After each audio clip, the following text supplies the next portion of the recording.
Russia hacking the election. Trump is the end of our democracy. Every votes were definitely affected. Russia hacked the election to tilt it to Mr. Trump. The Russians definitively hacked the election. Russia did hack the election. No doubt. The Russians hacked to elect Trump.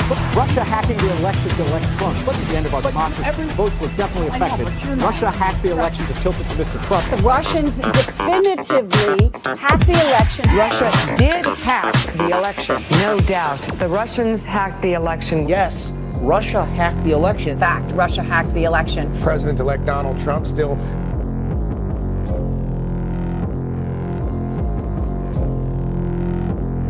The end of our democracy. Every votes were definitely affected. Russia hacked the election to tilt it to Mr. Trump. The Russians hacking the election to elect Trump. Russia hacking the election to elect Trump is the end of our democracy. Votes were definitely affected. Russia hacked the election to tilt it to Mr. Trump. The Russians definitively hacked the election. Russia did hack the election. No doubt. The Russians hacked the election. Yes, Russia hacked the election. Fact, Russia hacked the election. President-elect Donald Trump still not sounding convinced that Russia hacked the election. The president does not want to come to terms with the fact that the Russians hacked the election. President Trump says he still wonders if the Russians hacked the election. If you can get him to accept that Russia hacked the election, see if you can get him to accept who won the Civil War. If he admits it, it casts a shadow on his victory over Hillary Clinton. Russia hacked the election. Russia hacked the election. Russia hacked the election. Russia hacked the election. Let's be clear, Russia hacked the election. Definitively, Russia hacked the election, and Russia is doing it again now. Election-related cyber hacking. Cyber hacking of U.S. elections. Cyber hacking of the election. Russia was cyber hacking the election. Russia was cyber hacking the election. The CIA, the FBI,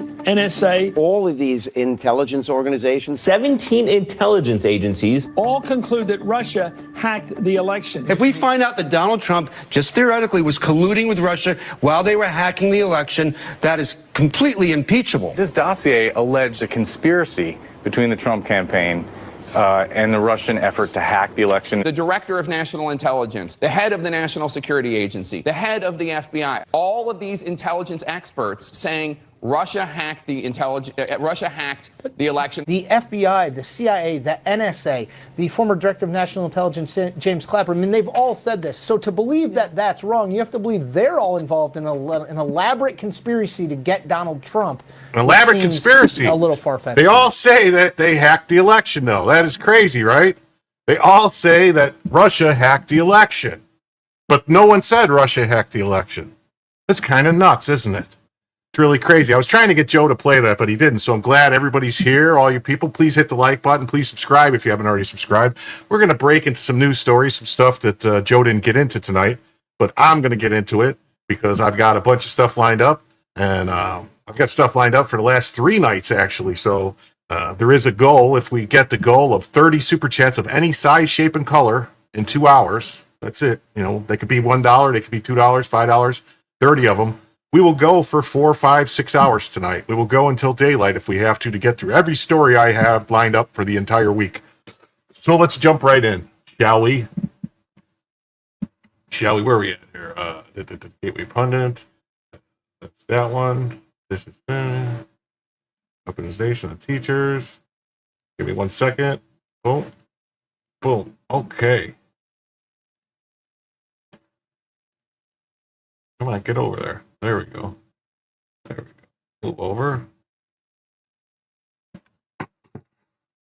Boom. All right. First story of the evening. Good morning to everybody. Republicans must shrink DC before it's too late. That's right. There's been a lot of talk, jibber jabber. What's going on here? Jibber jabber about making DC a state, which would be horrible for everyone involved. Personally, my belief is that DC should revert back to its original form, which would mean the population, the people who live there, would become Maryland residents because that's the state they should belong to. Maryland. It should not be. Should not be people from, as they say, the state of DC. No such thing. So let's read this article, shall we? See what it says. Washington, D.C. is a constitutional orphan, neither a state nor a true territory. It occupies a particular limbo, home to over 700,000 citizens who pay federal taxes, serve in the military, sit on juries, yet they lack full voting representation in Congress. The left has long pounced on this grievance as a tool for permanent power consolidation, pushing statehood for the district out of some newfound affection for equality, but to carve out 2 more reliable Democrat votes in the Senate. Their plan is as brazen as it is predictable. The antidote is not statehood, it's retrocession, the act of returning most of the district to Maryland. Hey, what did I say? Leaving a constitutionally defined federal enclave intact. If Republicans fail to act, the window may close forever. That's right, because there was never, ever supposed to be people living in D.C. It was supposed to be strictly a district that was a diamond shape. It was supposed to be a diamond shape. It was supposed to be all the federal offices, all federal land with no residents. But as usual, they just packed residents in there because why? I don't know why. And, look what we've got now. So, hey, we got support your local gym from Unhyphenated for $2. So, yes, for all the people that are here, if you didn't hear, this channel does a goal, and it's just a simple goal of 30 super chats of any size, shape, and color. So they could be all $2 super chats or $1, $5, or anything. And if we get to 30, the show will continue for 4 hours, 5 hours, 6 hours, however long, till we get through all the stories, till I pass out, or until the people say, shut up and go away. To grasp the urgency, consider the political landscape. President Trump has been reelected and, for now, enjoys a unified government, but power is fleeting. The Democrats have made clear their intent. Should they retake Congress and the presidency, D.C. statehood will be their top agenda again. Retrocession offers a narrow legal and principled escape hatch. It is not a tactic to suppress representation. Quite the opposite, it restores it, while simultaneously preserving the federal balance and blocking an aggressive power grab.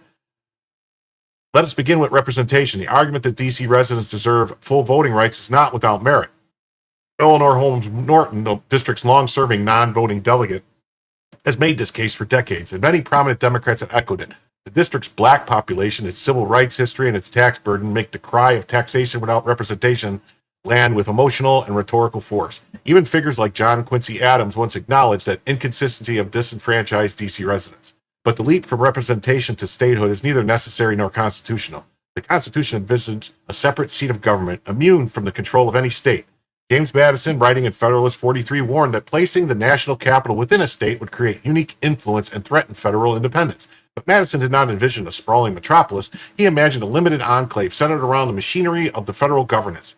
Retrocession would realize that vision precisely. It would return residential neighborhoods to Maryland and business districts to Maryland, while leaving the Capitol, White House, Supreme Court, and a few vital agencies under exclusive federal control. Some argue retrocession is impractical, but history says otherwise. In 1846, Congress returned the portion of D.C. south of the Potomac to Virginia. That action required no constitutional amendment. It passed by Congress and approved by the people of Alexandria through referendum. The precedent is clear. Congress has the plenary power over the federal district and may alter its boundaries by ordinary legislation. This is not speculation, it's settled law. Yeah, that's right. I love Bronca, man. It would be my goal to someday be able to get on a stream with Bronca. I mean, I love streaming with Joe, but I think me and Bronca would be like simpatico, man, like two people in stride in the saddle. Opponents often raise the 23rd Amendment, which grants the district 3 electoral votes. What happens to those electors after retrocession? The answer is straightforward. No permanent residents in the shrunken district. Those votes become meaningless. Congress could repeal the amendment, but even if it remained on the books, its language refers to residents of the district, not land or buildings. If no one lives there, no votes are cast. This is a red herring masquerading as a constitutional crisis. Very good. Very good. And then there's a question of governance. DC's local government has been a case study in dysfunction. High crime rates, staggering educational failures, and bureaucratic waste have plagued the city for decades. I mean, seriously, Bronca was on fire today. Bronca is awesome. DC has been a shithole my entire life.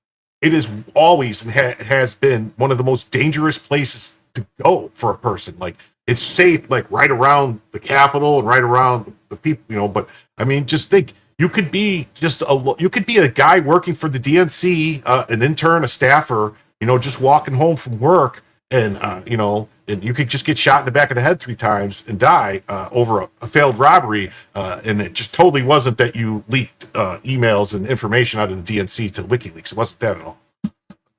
Washington Post may run interference, but evidence is in plain view. By reintegrating DC into Maryland's broader governance structure, residents would gain access to established state institutions, a larger tax base, and political accountability. The benefits are obvious. Critics say Maryland might object, but why would it? The state would gain over 700,000 new citizens, fresh tax revenue, and increased representation in Congress. The courts have long held that states may consent to changes in their borders. Maryland agrees, and the Congress legislates accordingly. There is no constitutional barrier. Oh, hey, Dick Parker. How you doing, Mr. Richard Parker? Dick Parker, yes. Shrink DC and independence for Puerto Rico now. Puerto Rico doesn't want to be independent, though. Puerto Rico doesn't want to be a state either. Puerto Rico's happy the way it is. It's weird. I don't know why. But Puerto Rico's absolutely fine with the way it is. They've done votes on Puerto Rico. Like a lot of people think Puerto Rico would not be a solidly Democrat state. I'm sorry. Puerto Rico's had Republican governors a long time. So I don't know. We'll just have to see. But Puerto Rico doesn't want to be a state. There's other places that they could make they could make a conglomeration of states like Guam and the U.S. The U.S. Pacific Islanders, whatever it was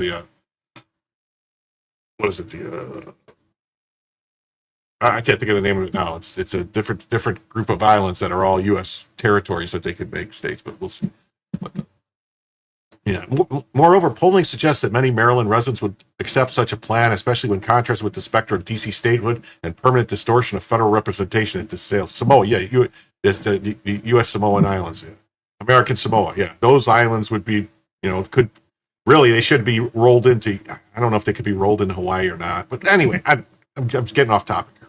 But the real obstacle is political inertia. Republicans have grown accustomed to defensive crouches. We lament the radicalism of the left, but rarely deploy our majorities with boldness and foresight. Retrocession is the type of decisive action that could define eras. It's what a party does when it intends to not merely hold office, but to actually govern. Statehood, by contrast, is an open invitation to institutional collapse. Democrats can fabricate 2 new senators by converting a town into a state. What stops Texas from exercising its right under the 1845 Joint Resolution of Annexation to divide itself in as many as 5 states, potentially adding 8 new Republican senators to the chamber? It's not an idle speculation. The provision remains valid federal law. If Democrats push forward with statehood for D.C. and Puerto Rico, Texas would be well within its legal and constitutional authority to respond in kind. The founders created a federal union, not a patchwork of weaponized territories. Retrocession preserves the structure while correcting a long overdue oversight. Indeed, nothing about retrocession is radical. It's a constitutional solution with historical precedent, legal clarity, and practical benefits. It grants D.C. residents representation, improves local governance, and it preserves the neutrality of the federal government. More importantly, it prevents a permanent shift in the Senate's balance of power. And it can be done now, without court battles or constitutional amendments. All it requires is the political will to act. President Trump and Congress must act before the 2030 census, before the next wave of progressive dominance, before the left cements a number irreversible advantage. This is not merely about D.C., it's about the survival of the federal system designed to protect liberty by diffusing power. Letting the Capitol become a stronghold of one party forever is not merely bad politics. It's a dangerous constitutional malpractice. Yeah, it's nuts what has become of D.C., that it's 98% Democrat. If Republicans are serious about structural reform, about preserving the Constitution, about preventing a future in which conservatives are permanently locked out of power, then shrinking D.C. is not optional. It's essential. That's good, right? I think so. I think they really should be looking into that. The fact that they're not talking about it more, I don't know. Maybe this will be the thing. Maybe someone will see this. Maybe someone will hear this. Someone else will read this, and maybe something could happen. Maybe. Let's hope. Let's pray. All right. Let's go. All right. Let's jump into the next story. Yes, there will be arrests. After 4 years in exile, being prosecuted and shot at, Trump didn't come back to move on. He came back to finish this. The deep state is being hunted, and this time they're not walking free. A threat for you skeptics out there, which I myself am a skeptic. I don't know. We'll see. Yeah. Oh, I would say it's a good amount of them are. Probably 80%, 85%. DNC Gabbard, it was treasonous conspiracy in 2016 committed by officials at the highest level of government. Conservatives are jaded, and rightly so. For 20 years, Democrats walk, Republicans hung. But that era is over. Trump isn't just mad, he's methodical. He's had 4 years to plan every moment of his comeback, and it's already underway. That looks like somebody who's pissed. Tulsi Gabbard's declassifications weren't random, they were evidence. They prove Obama knew Russia wasn't colluding with Trump and ordered a cover-up anyway. He weaponized the entire government to destroy an elected successor. That's a coup.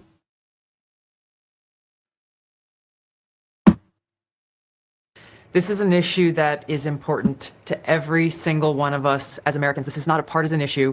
It has to do with the integrity and the strength of our democratic republic. And it lays out this over 100 documents that you're referencing that I released, declassified and released, spells out in great detail exactly what happens when you have some of the most powerful people in our country directly leading at the helm, President Obama and his senior most national security cabinet, James Comey, John Brennan, James Clapper, and Susan Rice and others, essentially making a very intentional decision to create this manufactured, politicized piece of intelligence with the objective of subverting the will of the American people, who in November of 2016 delivered a historic victory to President Trump, defeating Hillary Clinton. And President Obama and his team, their goal was to essentially not accept the decision of the American people and to use this manufactured, politicized intelligence as a means to enact what would become essentially a years-long coup against President Trump. You have gone into great detail over these years of what the effects of this document and this decision. Okay, so I don't want to play the whole 7-minute video because I'm sure you guys have seen most of it and everything, but that's that. That's the bottom line. So they nearly succeeded. They did. They almost succeeded. No, not for acts that are not presidential. Like it was not a presidential act to tell somebody to lie, to direct them to lie and to do things. Is treason a presidential act? I don't know. It's something that would have to be. There's 3 buckets of things, and they have to go there, and you have to see what it is. If you can prove that it's a conspiracy that extended past his presidency, even like if you can tie him to things that happened during Joe Biden's presidency, and that's the thing about conspiracies. Any overt act extends the statute of limitations on all the acts because it's an ongoing conspiracy. That's how it works. So if you tie, let's say, like the raid on Mar-a-Lago as an overt act and other things, if you can get people to roll over on stuff that they did with the coordination between the feds and Tish James or Fannie Willis or Jack Smith working with other people, you get, the conspiracy rolls on. So we'll see, I don't know. Let's see, they nearly succeeded. Paul Ryan was ready to impeach. McCain hand-delivered the fake Steele dossier. Barr told the public there was no election fraud in 3 days without investigating. Ray sent the FBI to Mar-a-Lago with deadly force orders. Now they're exposed. The deep state did its best to run out the clock. Why 2020 matter? 5-year statute of limitations, stop Trump from learning the truth, imprison him if possible. But the new DOJ isn't playing. A grand conspiracy investigation resets the clock. Right, see? New weaponization probe gets around it. We're going to read that after this in a second. But venue matters. You can't get a fair trial in D.C., but a conspiracy means new charges and new venues. Florida is on the table. Key crimes were committed in Florida. So you get it out of D.C., you bring it to Florida. That's how you indict the untouchables and win. It's not random, much less chaotic. It's coordination. Kash Patel launches the FBI probe. DNA Gabbard declassifies exactly the evidence he needs. This isn't a 2017 Trump. This is 2025 Trump. He knows who's loyal and he knows how to strike.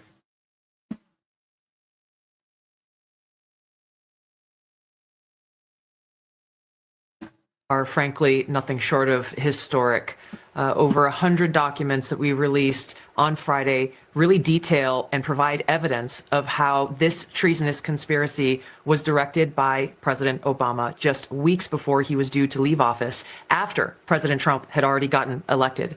This is not a Democrat or Republican issue. This is an issue that is so serious it should concern every single American, because it has to do with the integrity of our democratic republic. What we saw occur here, as the documents we released detailed, was that we had a sitting president of the United States and his cabinet and leadership team, quite frankly, who were not happy with the fact that President Trump had won the election, that the American people had chosen Donald J. Trump to be the next president commander-in-chief of the United States. And so they decided that they would do everything possible to try to undermine his ability to do what voters tasked President Trump to do.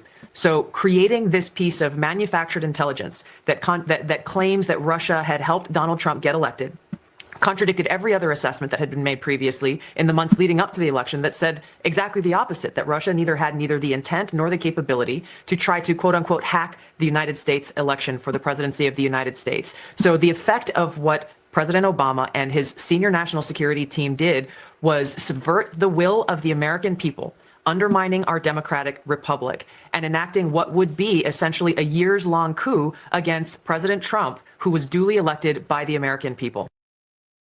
That's awesome. That's awesome.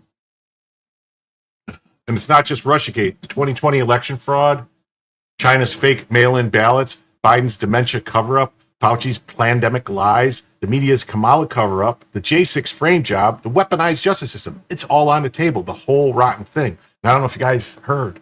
Mike Lindell won his appeal. They overturned his $5 million loss. Yeah. My pillow guy.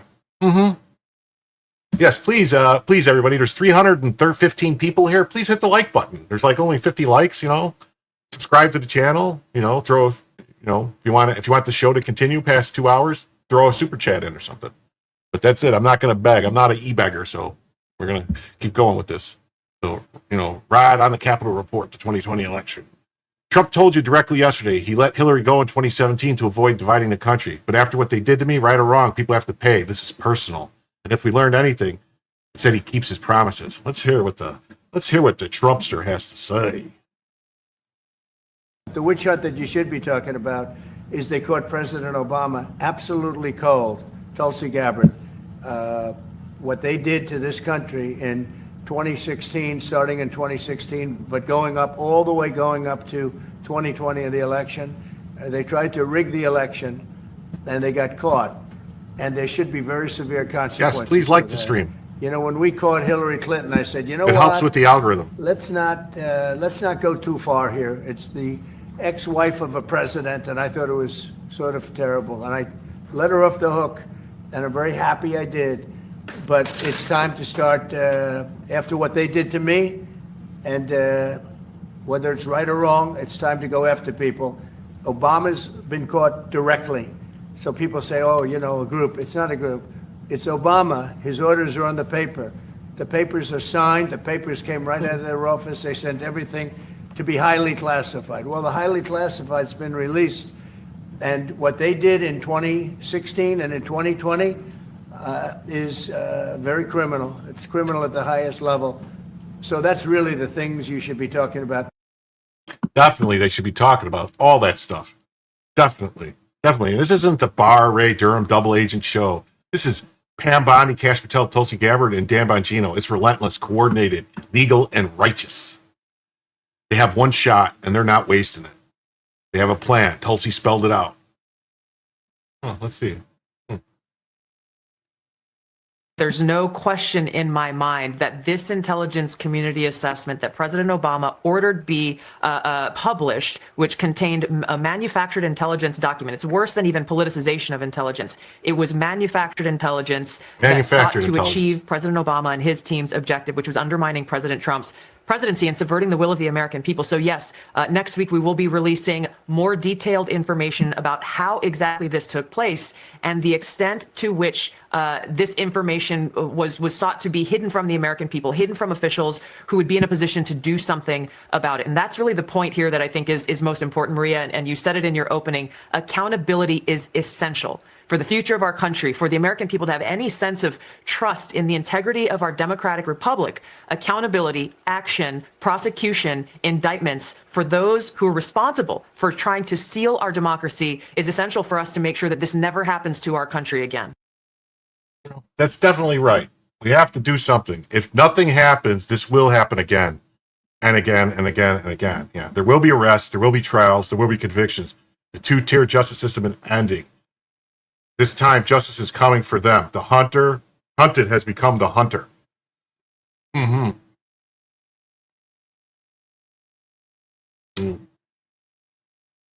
I mean, if they could get somebody to flip on Obama, that's really what they need. They need to get somebody to flip. They need to get somebody close to Obama. They need to get Clapper or Brennan or Comey or McCabe or one of these people to flip.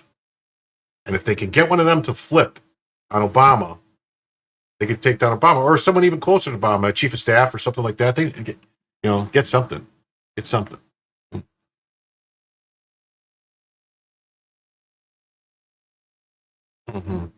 Well, let's see. He's got this whole essay that he says he wrote. He said to read it and pass it around. So that's what we'll do. After 2 decades, conservatives are skeptical. Yeah, so it's he understands after 2 decades the two-tier justice system is going away. Republicans went to prison for things that aren't even crimes. The idea that the untouchables would actually face consequence seems laughable, but they will. Tulsi Gabbard's declassifications, complete with elaborate graphics for people who don't read, don't come in a vacuum, nor do they reveal things that can be easily swept under the rug. There are two dimensions to it. First, the declassified documents do not merely weave some speculative narrative, like so many things released before. They provide concrete evidence of the sort that can lead to real convictions of specific people. They show beyond a reasonable doubt that Barack Obama and his national security team knew Russia had not colluded with Donald Trump and believed Russia neither had the intent nor the ability to impact the election. Despite this, President Obama personally ordered the manufacturing of evidence to the contrary and directed the full power of the United States government against his duly elected successor. The intent, of course, was to remove Trump from office as expeditiously as possible. You will recall that a bipartisan impeachment was a very real possibility in the first half of 2017, with lots of specific stated triggers, some verbalized by Republican leaders, e.g., if the president fires Jeff Sessions, we'll impeach him. Paul Ryan was clearly brought in, if not bought off. John McCain personally delivered the Steele dossier to the FBI. But failing removal, Obama's team knew they could hobble the outsider presidents to an unprecedented degree, which they surely accomplished, albeit in the face of the most energetic president ever. Oh, hey, look at that. Spuds says Bill could flip on Hillary. No messy divorce. Yeah.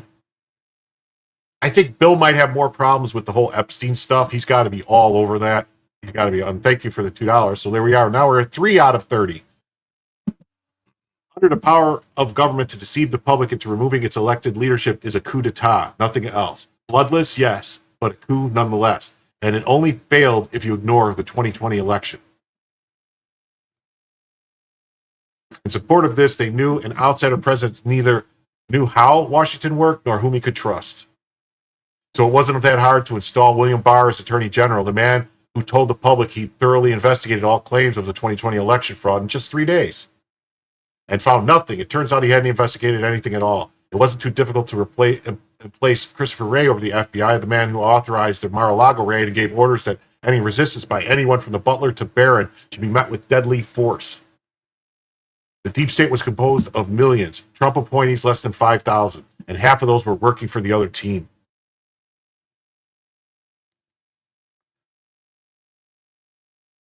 Which brings us to the second dimension, venue and limitations. No one gets a fair trial in D.C., which is where these sorts of cases are usually tried, if they ever get a trial. Democrats walk, Republicans hang, and there's virtually no hope of any other outcome. Yeah, the one guy that they had on cold, Michael Sussman, that changed documents and did shit and lied, he was found not guilty in D.C. They had him cold. It's ridiculous. And likewise, a lot of the crimes committed fall under the general federal 5-year statute of limitations. This is why it's so very important for Democrats to capture the White House in 2020. Among countless other matters, they really needed to clock the run, and they knew their double agents in the Trump administration, Barr, Wray, and others, could only last so long, and once disposed of, the president might finally learn the truth. They couldn't afford that risk. The internet has given everyone the attention span of fruit flies, so many treated Friday's extraordinary declassifications as a one-off, but they weren't. The administration has been preparing the battlefield for weeks. Not least is this. Well before Gabbard's bombshell interview on Hannity, FBI Director Kash Patel announced a wide-ranging grand conspiracy investigation into the last decade of the deep state's criminality. From Russiagate to the Hunter Biden laptop to Chris Wray's shoot-to-kill Mar-a-Lago raid to Jack Smith and 60 Minutes.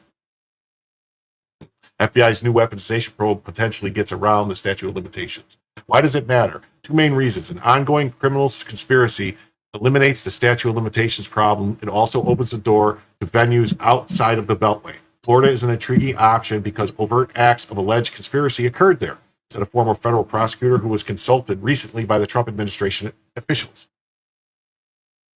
The skeptic said Cash's investigation was a one-off too. Never mind that Patel was picked to lead the FBI precisely because he was Devin Nunes' chief investigator for the House Intelligence Committee and was the principal author of the crucial Nunes memo. Apparently, Trump world doesn't talk to itself. Patel launched investigations without talking to Bondi or the president. Gabbard declassifies exactly the documents Patel needs as a PR stunt for her own purposes. The right hand doesn't know what the left hand is doing, or we're so to believe. No, they knew. That's jaded and understandable, but it isn't true. Donald Trump just spent 4 years in exile, being prosecuted, nearly bankrupted, even shot at. Not only shot at, he was shot. He was shot. Thinking every moment of his return. Indeed, he said it himself yesterday in the Oval Office. He let Hillary walk because he thought prosecuting her would be bad for the country. But after what they did to me, right or wrong, people have to pay. The thing is, Trump isn't an outsider president anymore. He may know Washington better than anybody. He knows exactly who's who. He had a 4-year intermission in which to think deep about it and play every scenario. During that time, he saw who was corrupt. He saw who was steadfast. He saw who he could trust and who, even with the right side generally, could not. He chose his team carefully. Most administrations had a couple months to figure out their transition. Trump had Biden's entire term. And lest we forget, execution has been nearly flawless. The last 6 months have been the most productive in presidential history. Trump has kept his promises without fail, even promises everyone had forgotten, like eliminating the Johnson Amendment. Do you really think he won't keep the intensely personal promises, the promises he made to himself? Tulsi Gabbard did not, and some on X. Take out the trash on Friday. She launched a full court press to the media. She's given countless interviews, and since then, each emphasized the criminality of Barack Obama and his team. That's not coordinated? I mean, think about it. Tulsi Gabbard has an axe to grind. Big time. They went after her. They tarred her as a Russian asset, remember, as a Russian agent. Yeah. They put her on the no-fly list or, on the list where they were monitoring for extra scrutiny and all this stuff. She was a congressperson. She was a member of the DNC, and they screwed her over just because she stepped out of line and backed Bernie instead of Hillary in 2016. Yeah, that's what she did. Well, guess what? She realized now that the only party to be in is Safe Skies. Yeah, that's what it's called. Is the Republican Party, because the Democrat Party, if you step out of line 1 inch, you're done. You're Dunsky, done for. Yes, Buds, Bill's on Epstein's list, and it's leverage to flip. Bill's definitely on the list. I mean, he's in the flight logs 30-something times, 40 times, something like that. And there's pictures of him getting massages from underage girls. I mean, what? Come on. Nor is it just a book report or what I did last summer. The Director of National Intelligence is articulating a very specific go-forward plan. Well, and it is, of course, more than just Russiagate. Russiagate was just the opening act. The election fraud we all watched in 2020, detailed in part by Dinesh D'Souza's much-maligned 2000 Mules documentary, has since been given far more weight by the revelation that China engaged in a massive plot to manufacture fake mail-in ballots and voter IDs. Did the Biden's family's China connections play into that?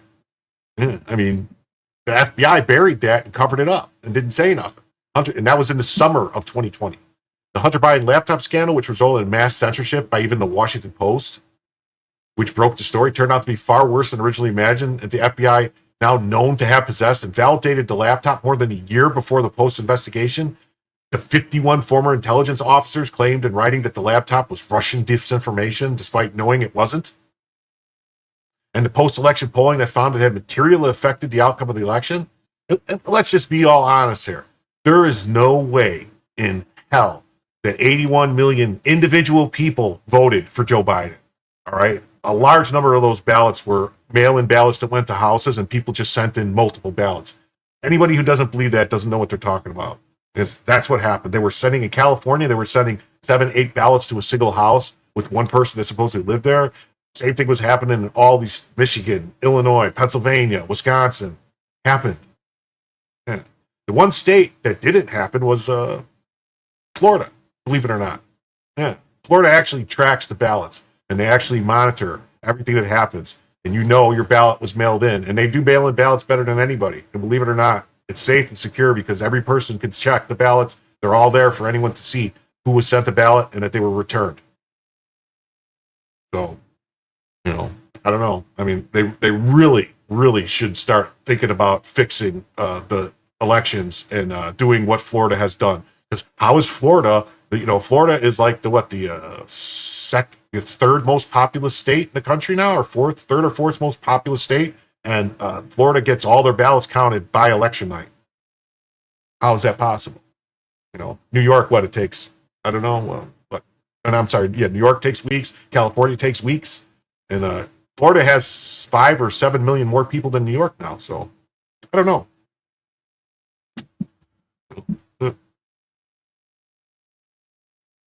Mm-hmm. The weaponization of the justice system against Trump and his associates, resulting in prison for some and near imprisonment and bankruptcy for Trump himself, was staggeringly corrupt and utterly third world. Yeah, Florida cleans the rolls every election cycle. That's right.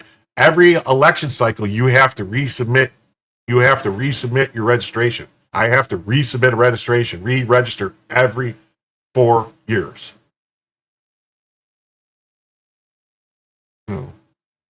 Well, that's the Chicago way, Dan. Vote early, vote often. You know, that's the Chicago way. The fraud committed by senior Democrats hiding Joe Biden's dementia, which not only kept him in office but allowed staff to sign countless pardons and executive orders in his name, but likely without his knowledge. It's nuts. Nuts. Well, yeah, well, that's weird. A quarter of New Yorkers. It's not just New Yorkers that moved down to Florida. It was all over the Northwest, Illinois, from everywhere. You know, and believe it or not, I was worried that it was going to be bad, but it just seems to have made Florida redder. You know, Biden's replacement without a single vote cast and a collusion by the media to cover up Kamala's, shall we say, infirmities, as evidenced by CBS's now $36 million payout to President Trump. New York needs to find weeks to find ghost voters. I've seen the numbers; they don't jive. More ballots cast than registered voters. Yeah, we saw that in Michigan too. A lot of that in Michigan and Wisconsin. But what are you going to do? You know.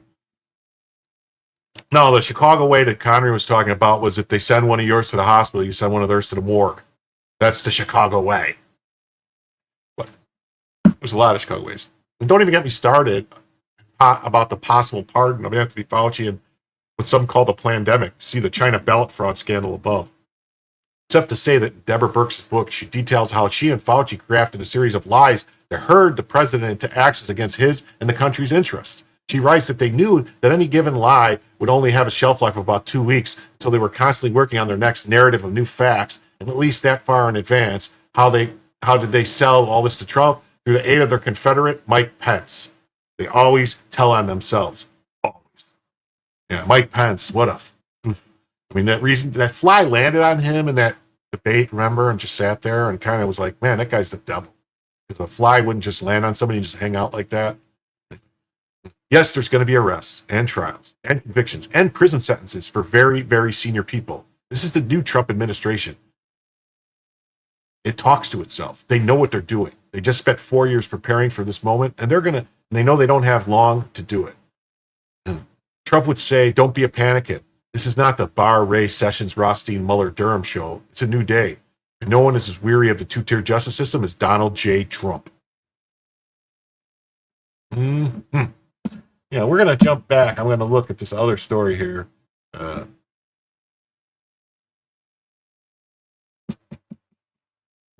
other story real quick I wanted to see.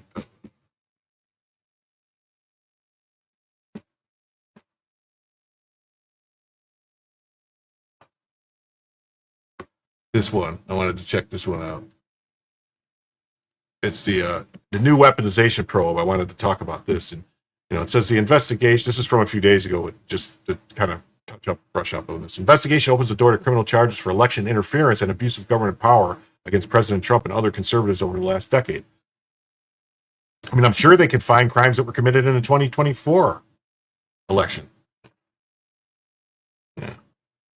The attempted coup of Russiagate failed, though it did incalculable damage. The 2020 election theft, however, worked. By means of it, plus pardons, the conspirators hoped to evade the statute of limitations, but now the whole thing is unraveling as the Justice Department attacks all of it at once from the legal theory that renders limitations moot. The brilliant John Solomon's reports. By John Solomon. The FBI has quietly launched an investigation into a decade of Democratic Party and deep state abuse from Russian collusion to Jack Smith, opening the door for the appointment of a special prosecutor to examine whether the well-documented episodes amount to criminal conspiracy to meddle in 3 U.S. elections to benefit Democrats to the detriment of President Donald Trump. The grand conspiracy case was opened several weeks ago by the new FBI Director Kash Patel, and it could get a significant boost if Trump were to declassify 2 secret tranches of evidence that identify a possible ignition point to the alleged conspiracy, which is the documents that were just released by Tulsi, are the documents they're talking about. According to several people directly familiar with the inquiry who spoke to me on the condition of anonymity. The first piece of evidence is a classified annex to a years-old Inspector General probe of the Hillary Clinton's improper email servers sought by Senate Judiciary Chairman Chuck Grassley. Yeah, like they found out like that there was all types of stuff that they didn't look at. There was, thumb drives full of data and thousands, tens of hundreds of thousands of emails that were on that laptop, the Wiener's laptop, that they just kind of brushed away and didn't look into. The annex is believed to show credible information about possible wrongdoing that was intentionally ignored by the FBI.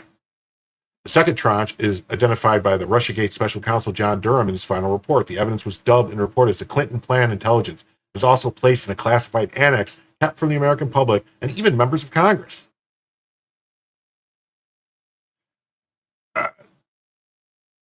Okay. They had to review all the stuff. They had to go through it. They had to they have to follow some kind of protocols. If they just dump everything out there and let people look at it, no one would know what they're looking at. So they had to do it in a certain way, and they're doing it, I don't know. They had to find it. They had to look for it. They found out that the FBI had whole files in the electronic system that nobody could find, that you couldn't search for, you couldn't query. They had this Sentinel system. I did a whole video about the Sentinel system a couple weeks ago. It would be marked like it wasn't like hidden or classified or anything like that, or need to know or anything like restricted access. It was no access. Nobody. The only person that knew it was there was the person who put it in there. No one else could find it unless you knew the secret code word or whatever to get it. So and you could query and look, and it wouldn't pop. Nothing would show up. So that's how they were hiding things. And they found a bunch of them. Excerpts from the publicly available Durham report showed that U.S. spy agencies were aware that Clinton's campaign was concocting a bogus Russia collusion narrative to harm Trump's election chances before the FBI opened the now discredited Crossfire Hurricane probe. And if you guys remember, during all that stuff, during all the testimony in Congress and all the different things, they denied and lied and said, "Oh no. We opened the Crossfire Hurricane first, and then Clinton put the stuff out." It was all a lie. Both pieces of evidence have remained sealed from public view for nearly a decade and are highly classified because they reveal sensitive intelligence gathering methods, officials say. The FBI declined to comment.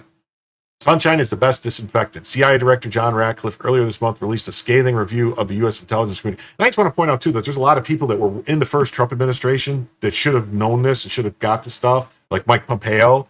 Very suspect. Don't trust him. Anybody who worked in the first Trump DOJ, a lot of those people, suspect. I mean, there's people doing good work now. I mean, the stuff that Harmony Dillon is doing is fantastic. She's crushing it. All right. I don't know if you guys heard that the Olympic Committee just said no men can compete in women's sports. Yeah. All the schools that are backtracking on everything. Yeah. California just flipped red or removed 3.1 ineligible voters. People don't realize, like, California has a lot of Republicans. California used to be like the until they started playing these games and doing this weird stuff with the counting vote, just keep counting seats, counting after weeks and weeks and weeks.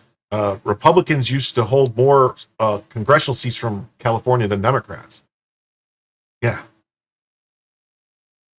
All the time. There would be, there's like, say, 40 congressional seats in California. There would be like 22, 23 Republicans, and the rest would be Democrats. Always. That's how it always was. It's just recently, since they started playing games. Anyway. Yeah, it says, Ratcliffe concluded that CIA Director Brennan showed a preference for a narrative consistency over analytical soundness. Hey, Patrick Seven, how you doing, buddy? Nice to see you. Thanks for stopping by. Please hit the like, subscribe, all that good stuff. Yeah. Yep. Yeah, Reagan won California. Yeah, it wasn't the last Republican to win California as a president was George H.W. Bush in '88. And that was it. And then now, ever since then, it's just been rampant games. So something needs to get back to the way it was. Hopefully soon.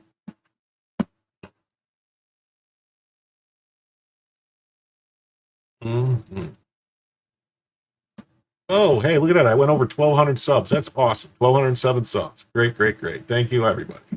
Thank you, all the people that knew signing up. Please take advantage of all the great things we have to offer.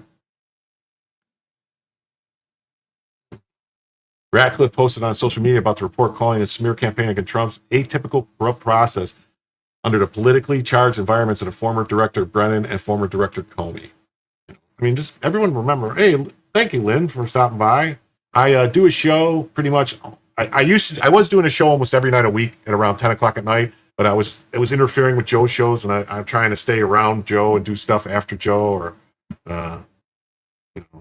stuff like that. But definitely on Friday nights I do a show, and Saturday and Sunday definitely, and then during the week I try to do shows most days. I usually take 1 or 2 days off a week, but pretty much I do a show. It's about a 2-hour show every night, unless I get super chats that make me go longer, and then I'll go longer because basically I send several people. I won't give Joe's one person, but other people I send an email with all the links and show topics and everything, basically as a producer, and you do take what they want and make their show from it. But I basically take everything and try to put it out.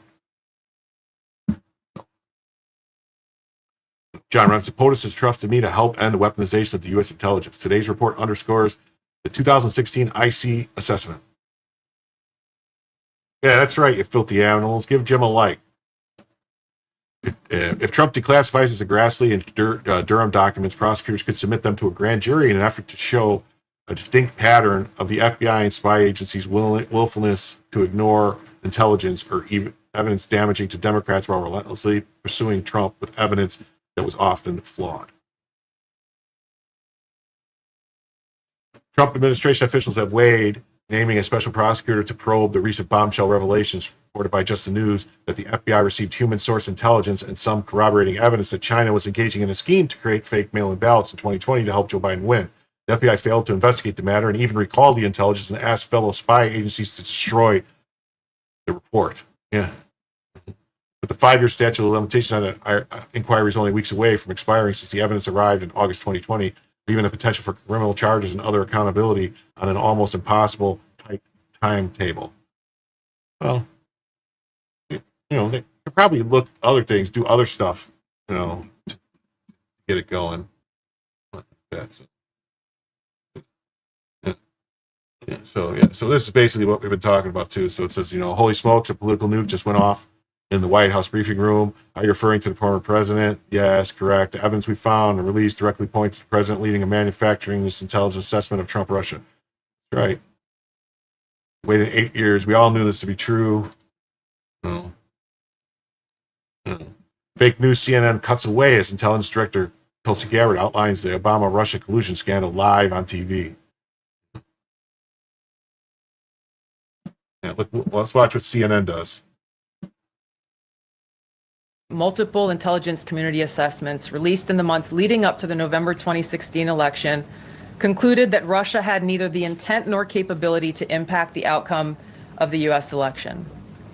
On December 5th. We've been listening there to the Director of National Intelligence, Tulsi Gabbard, continuing on what has now been a multi-day effort, not only with public statements like this, but release of documents to attempt to back up the quite extreme allegation that President Obama is guilty of treason and that he worked in some sort of conspiracy with Hillary Clinton, etc., in the assessment by the intelligence community at the time that Russia interfered in the 2016 election.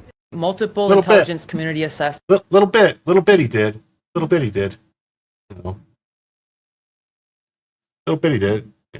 They say they didn't. Like, we were all live. We saw it. And we remember what they said and how they talked about it and what Obama said and Clinton and Clinton's people who went around saying all this stuff. And now they're trying to say, oh, no. We never said that. We never said that. We never said Russia hacked the election. Newsflash, Russia never hacked the DNC either. That was all a lie. It's been disproved. The CrowdStrike people had zero evidence that any exfiltration took place at all. Let me get this straight. Tulsi Gabbard, Director of National Intelligence, starts exposing Obama's role in fabricating Russiagate live on TV, and CNN just cuts the feed. That's not journalism. That's state propaganda in real time. You ever wonder how all these truths get blocked out even before they existed? Yeah, me too. Yeah. It's sad. The Q nonsense. I don't want any of that Q nonsense to come around. Trust the plan, that bullshit. No, that's retarded. But any of the stuff about the kids and the different stuff, that was all nuts. But, as far as what's going on, the reason the Q nonsense was able to take such traction was because there was kernels of truth in there that they exploited and went off on other tangents with. Like, we could all see the fact that there was no friggin' way that Trump was going to lose in 2020. Just, it was not possible. It wasn't. Yeah, all those 57 former intelligence experts should get locked up. Definitely. All these other people, a lot of people should get locked up. A lot of people should get locked up. Here's the CNN headline about Tulsi's presser. It's a complete misrepresentation of what was revealed and discussed in an effort to suppress the facts about the Obama conspiracy to undermine the will of the American voters. Happening now, the White House holds a news briefing as questions swirl over Trump administration's handling of the Jeffrey Epstein case. Watch live.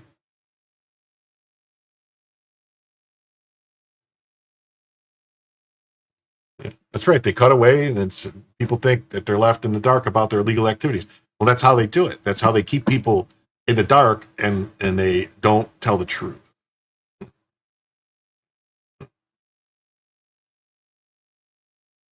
That whole Pizzagate thing, what's funny about that, Charles? Go Google the guy who wrote the story debunking the Comet Pizza stuff, the guy, the news guy, the reporter, and see where he's at right now. Somehow, he just got arrested a couple months ago for having a bunch of child porn on his computer. So, I don't know, the whole thing about the basement, there was no basement in the pizza place, but all this stuff, but a lot of stuff don't make sense, and Tony Podesta's got some very, very vile art hanging in his house, like weird stuff. There's weird stuff, the Spirit Cooking and the Podestas. It's weird, man. Weird. That's all I'm going to say. I don't know. I wouldn't let them around my kids. That's all I know, or my grandkids. Ever. Oh, well, thank you. Please member up. I don't know what happened. I do have a member link to sign up if you can't see it. It's right here. I'll post it right there. You go. If anyone wants to become a member, there you go. Sign up. But also remember, to the 300 people that are watching live right now on YouTube, if we get 26 more super chats of any size, they could be $1 super chats, $2 super chats, $5 super chats, any number of super chats, we will go for an additional 2 hours on top of the 2 hour show, the 4 hours, and maybe more. If we keep going and people want to go, we'll go 5 hours, 6 hours. I had a very long nap today, so I'm good to go. Yeah, I don't know about that whole, Comet Ping Pong or whatever it was, pizza place. There's some weird stuff. It should be investigated. But you could look, the guy, like I said, the guy who wrote the story about it, the news guy, he's in jail. Yeah, he was a pedophile. The guy that wrote the news story. It's weird, right? Just odd stuff. Yeah. And then, Rapid Response 47, who's always a great follow on Twitter, says the House report details information Russia had on Hillary Clinton, including DNC emails that detail evidence of Hillary's psycho-emotional problems. Well, everyone knew she was crazy. Just remember when she was looking at the fucking balloons and she was like, when she got nominated to DNC, the balloons. That was like, I'm sorry, that was somebody who's not mentally there in the head. Uncontrolled fits of anger, aggression, throwing stuff at people. She used to whip. There was rumors about her whipping things at Bill when he was president, like in the White House, that she would whip things at him and stuff. I don't know. I mean, I heard stories, people that, never mind. I don't want to get into it, but there were stories. That's all I'll say. A daily regimen of heavy tranquilizers. Wow. Wow. Let's see. The report goes into great detail about the information that Russia and Putin had on Hillary Clinton, which included possible criminal acts like secret meetings with multiple named U.S. religious organizations in which State Department officials offered, in exchange for supporting Secretary Clinton's campaign for the presidency, significant increases in financing from the State Department. They also had documents that showed the patronage of the State Department to State Department employees who would go and support Hillary Clinton's presidential campaign. There were high-level DNC emails that detailed evidence of Hillary's, quote, psycho-emotional problems, uncontrolled fits of anger, aggression, and cheerfulness, and that then Secretary Clinton was allegedly on a daily regimen of That's what they do, Charles. They find one thing that they, like, who knows if they insert it into the story, that way they can go, this is debunked because, look, he does have a basement. But then they just ignore everything else. They do that with everything. If you look at the way they debunk things like Snopes or PolitiFact or any of these debunking sites, you'll always find a word that they insert in there, like, just to make it so that it's like, wait, but that's not what to change what the actual claim is, so that way they could say it's debunked, but then it's like, well, that's not the claim, So you really got to pay attention. Tranquilizers. Then CIA Director Brennan and the intelligence community mischaracterized intelligence and relied on Thank you, Nicole, for becoming a new member. To create a contrived false narrative that Putin developed a quote-unquote clear preference for Trump. Thank you.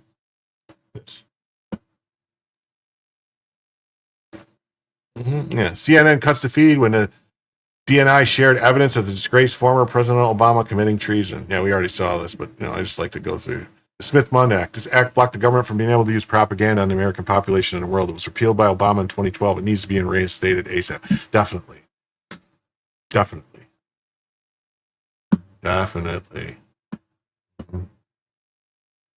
This is Mr. Kurt Schmermers. He says that the corrupt media are willing and active partners with the state apparatus in covering up their action and deceiving the public at large. The sooner they all fold, the sooner the America can recover what they've done. Stricter FTC regulations will be needed to combat dishonesty, omission, and propaganda in the media if they're to retain their broadcasting licenses. Something should change, right? Because here, let's see what they're all doing here. Let's see. The worst possible option given to him in a slideshow. In this country, we have begun to overestimate the dangers of impeachment and underestimate the dangers of a deranged president retaining control over a nuclear hyperpower. We cannot wait around while Donald Trump is in control of the nuclear weapon. Your objection to potentially going into World War III cannot be procedural. The biggest danger of the Trump presidency is that we are always just a Trump whim away from nuclear war. They say it's World War III, but I'm looking out my window. It's very quiet in those smoking craters out there. Has to be told that it's his job to avoid World War III. One Democratic congressman sent me a note this evening and say this president wants this war. A future administration needs to find a way to put an end to the forever wars. We're in new normal, and the new normal is forever war. But there's a big difference between ending the forever wars, which he wants to do responsibly, and what seems to be President Trump's rather itchy Twitter finger. The objective needs to be to end the forever wars. If Congress does not want to go to war, now is the time to start putting restraints on this president. And again, they've been giving him green lights all the way. This was the Democrats claiming that Trump was the one starting wars and going to war. Remember, Trump was going to start wars. Trump is the only president that we've had in the past 30 years that didn't start a war. The only one. Every other one did. I mean, look back. Even Ronald Reagan started wars. Grenada, remember? George W. Bush. Panama. Desert Storm. Desert Shield. I'm not doing energy. No, Sweet Tooth. I'm not doing energy drink reviews. No. That's JM, whatever his name is. That's Michael Jackson, MJ. You know, these people are all nuts. They said all this stuff about Trump. And now, but if you think about now, though, Lynn, now they're all the opposite. They're all saying Trump is refusing to do the stuff and is afraid, and he's kowtowing to Russia because he doesn't want us to get into a war with Russia. It's nuts. They all want us to attack Russia. They all want Trump to shoot. You know, they say all this, but they want Trump to shoot missiles at people. It's because we're going to take on the military industrial complex. Yeah, they're going to take on them. Yeah, they're going to take it on by giving them more money. Endless wars. Every American needs to wake up to the shenanigans of the military-industrial complex. The entire time Biden was president, how much money did they give to Ukraine? How many billions? Hundreds of billions. Military defense contractors as opposed to America's legitimate security needs. It's long past time we end the forever wars. All of this, though, risks more of a proxy war than I think we're going to have a stomach for. And ending our forever wars so that we can better serve our constituents at home. When it comes to unlimited war, we seem to be able to invent that money very easily. And to me, it belies a lack of moral priorities that Yeah, so basically, they're all liars, and they're all horrible people. You know, we know that because otherwise they wouldn't be they wouldn't be Democrats, would they? They would be someone else. But Tulsi Gabbard just released a classified file showing the Obama intelligence community did not have any proof that Russian President Vladimir Putin wanted to help elect Trump in 2016. But they published intelligence suggesting otherwise at the request of Obama. It was one huge lie. We all knew it, and now it's proven. The report has never been released to the public per Fox. The ICA was reportedly rushed out 2 weeks before Trump got sworn in. Director Brennan ordered the post-election publication of 15 reports containing previously collected but unpublished intelligence, 3 of which were substandard, containing information that was unclear, of uncertain origin, potentially biased, or implausible. And those became foundational sources for the ICA judgments that Putin preferred Trump over Clinton. It's all coming out. Thank you, Tulsi Gabbard. Yeah. She's going to get some payback. The fire is getting very hot on Obama, the treason's one. Tulsi keeps on delivering. Yes, she does. Okay. Now we're going to jump to another story, which I don't know if you guys know, if you ever heard of this guy named Abrego Garcia. Kilmar Abrego Garcia. Well, he was the Maryland man who isn't really a Maryland man. He's an MS-13 man, and he was sent to El Salvador, and then he was brought back from El Salvador to be charged with trafficking and stuff. Well, now we have this judge in Maryland, Paul Zinnes, who, was doing all this stuff trying to force Trump to get him back and everything. Now she thinks she still has control over the guy, even though he's in custody in Tennessee and charged federally. She thinks she has the authority to tell the immigration enforcement that they can't detain him, even though she doesn't have that authority. She's a district judge. She has zero authority over immigration. Nothing. None. It was removed by the law. It's just ridiculous. Maryland federal judge Paul Zinnes has just issued an order that will block ICE from arresting the Maryland man Kilmar Abrego Garcia upon his release on bail in Tennessee for his human trafficking charges. Zinnes also ordered a 72-hour pause on any effort to deport him to a third-party country without sufficient notice and due process. Abrego Garcia, a Salvadorian illegal alien, alleged MS-13 gang member, and alleged repeat wife beater, is facing human smuggling charges in Tennessee, and a judge there is deciding whether to release him pending trial. The government has indicated it would take him into ICE custody in Tennessee if he was released pending his federal case. Judge Zinnes has now blocked the Trump administration from taking him to ICE custody upon his release. Yeah, well, they always look like that, don't they? Yeah, but she has no authority to do this. This is what you call extrajudicial. According to her multiple protective order requests, including her handwriting and voice, she did multiple times. Allegedly, he beat her multiple times and was afraid to be around him because of his violence. The allegations come directly from his court file. And here's the story here. It says the federal judge blocks ICE from detaining him upon his release from custody. She doesn't have that authority. It's in the law. I'm going to show you what it says. It says this person's like, it says it laughs in 8 USC 1226. Because if you look, this is what it actually says. Judicial review. The Attorney General's discretionary judgment regarding the application of this section shall not be subject to review. No court may set aside any action or decision by the Attorney General under this section regarding the detention or release of any alien or the grant, revocation, or denial of bond or parole. So how is it that this judge thinks that she has this authority? Does anybody have an answer? These judges must be making some pretty hefty dough, or them and their families are being threatened. It'll all fail as God said it will. The light will shine in the dark recessing, opposing evil. I hate to be these judges when the Lord rains down his vengeance.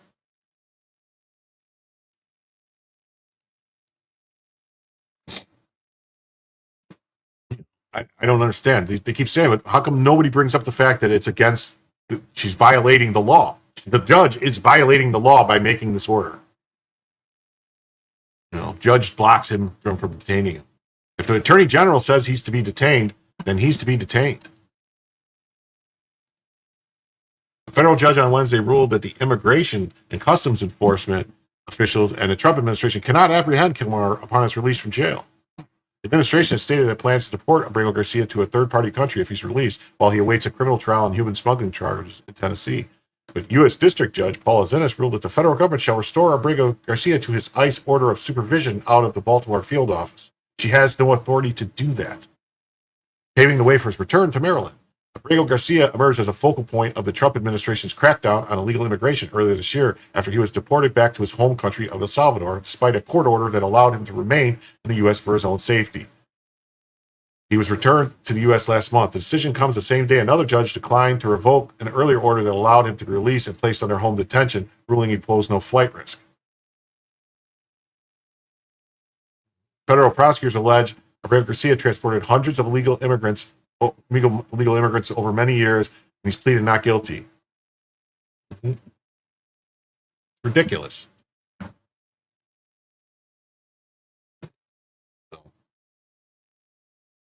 thought there was more to that. Maybe there is. Let me look real quick.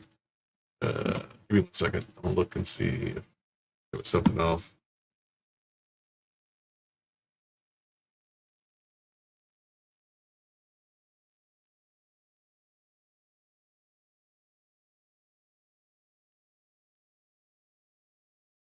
Here, we'll do this story real quick here.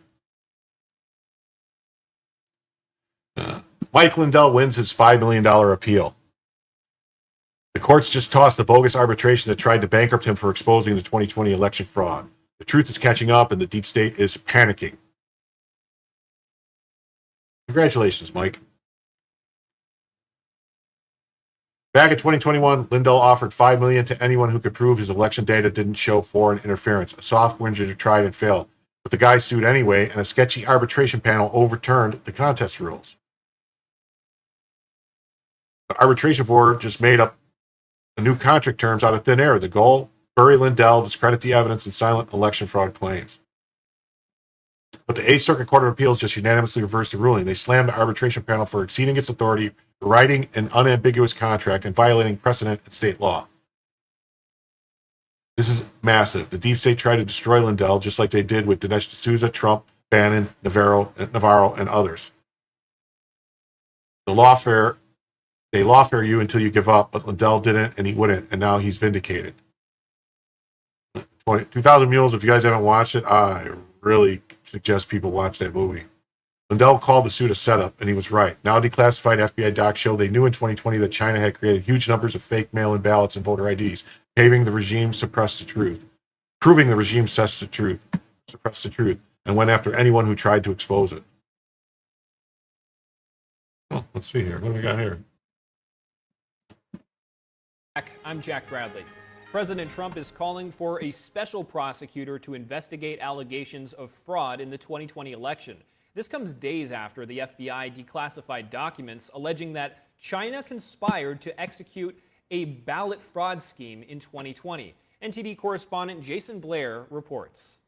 President Trump says an investigation into the 2020 It's not only Hobbs that's compromised by the cartels. It's also the Attorney General, if I'm not mistaken, or Secretary of State of Arizona, and the new senator of Arizona, whatever his name. His father was a cartel bigwig, the new senator for Arizona. This post from the president comes almost a week after the Great book, FBI Mike Lindell's reported book's great. that in 2020, China allegedly conspired to carry out a fake election ballot scheme by mass-producing fake driver's licenses. On June 16th, FBI Director Kash Patel said that he gave the newly declassified documents to Senator Chuck Grassley for review. Officials say these intelligence documents never underwent a full investigation. Yeah, they found they confiscated over 50,000 or 70,000 driver's licenses at O'Hare Airport coming from China. So how many got through? They weren't proving Lindell wrong. They were covering tracks. Remember what Lindell actually claimed, that China interfered in the 2020 election, that evidence existed in the raw data. The media called him crazy, but the FBI knew it was true and hid it. Yeah. 9 cyber expert tells CNN Lindell's data shows no evidence of vote hacking. I don't think Lindell ever said that the votes were hacked. They just said there was fraud in the data. It's bigger than 5 million. It's about narrative control. They tried to discredit Lindell, bankrupt dissent, shut down evidence, protect the stolen election. The court just blew that up. 2020 cover-up is collapsing. Lindell's win is a part of a broader shift. Trump's declassifications to China ballot fraud exposed. Obama and Biden's teams under investigation. Indictments coming. They're losing control of the story fast. Yeah. Mike Lindell stood when it would have been easier to fold. They mocked him, sued him, tried to ruin him. Now he's winning, and the truth about 2020 is finally breaking through. This is just the beginning. Yeah. Mike Lindell presents Absolute Interference, the sequel to The Absolute Proof, the new evidence of foreign domestic enemies using computers to hack the 2020 election.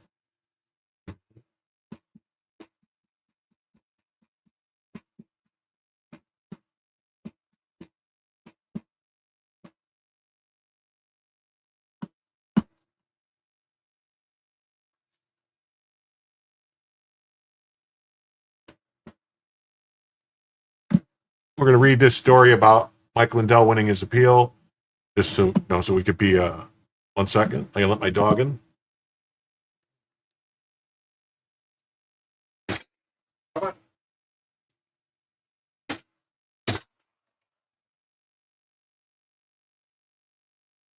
There we go.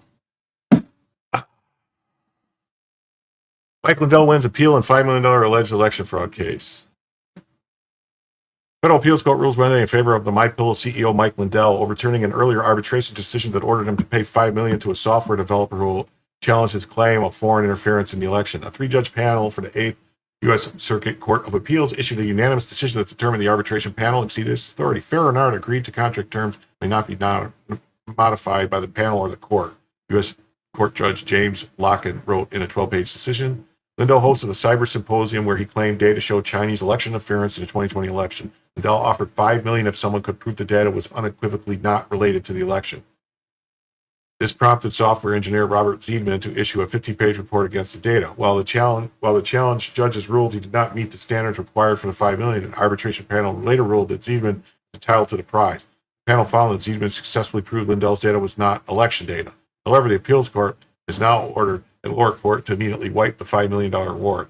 Loken said the judges found that the panel had effectively amended the unambiguous challenge contract when it used extrinsic evidence to require that the data provided was packet capture data, therefore violating established principles of Minnesota contract law and our arbitration precedents. This is a vindication. This opens the door that no one can shut. I'm so excited. I mean, this is the answer to Pereira, Lindell said in an interview to The Hill. Oh, that's pretty cool, right? I'd say so. Pretty cool.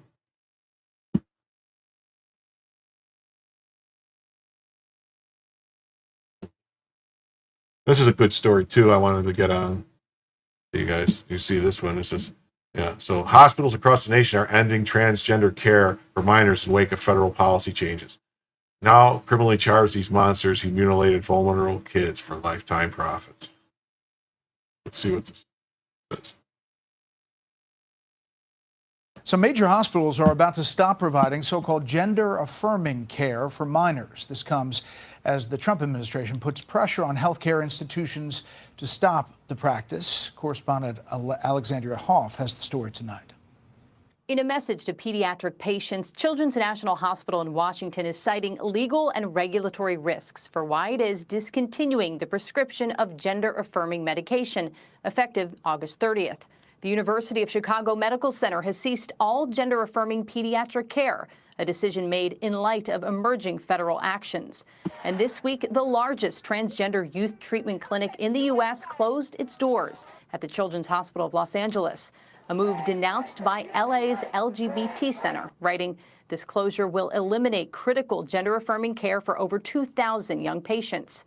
Similar federal funding fears prompting a slew of additional hospitals around the country to either pull back or end programs that prescribe puberty blockers and hormones to minors, reversals that are being celebrated by groups opposed to the controversial interventions. This is a great start. It's a great start to see that hospitals are going to start keeping kids safe. And no doubt, the Trump administration has done much in its power to really bring this to bear. Earlier this month, the Justice Department issued subpoenas to more than 20 doctors and gender care clinics, part of an ongoing effort to enforce President Trump's executive order titled Protecting Bobadan says, I am not American, but U.S. politics is fascinating and affects us eventually. Learning a lot here, and I wouldn't see it otherwise. Well, thank you very much. Thank you very much. I aim to please.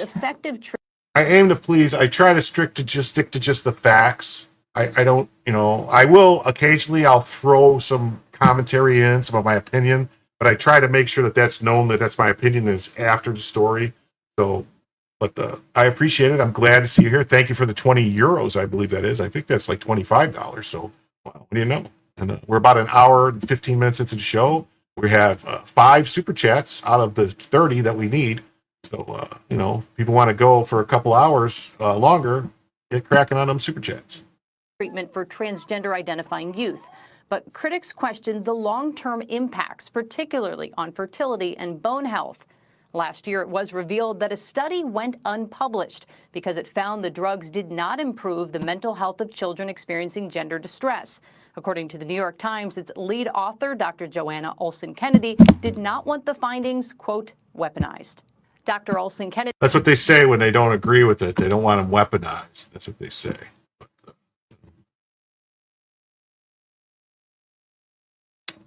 I think we all know what that really means. Once you understand the cause, you understand why it happens. The Munchausen syndrome by proxy is a mental health disorder and a form of child abuse where a caregiver, typically a mother, fabricates, exaggerates, or induces illness in a child to gain attention, sympathy, or other psychological benefits. These kids are victims, and we must continue to protect them.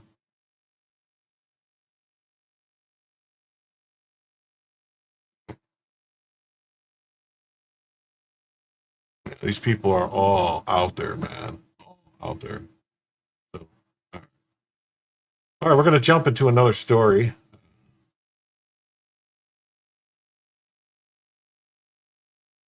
Yeah, we're going to jump into another story right here, and I hope you guys are ready.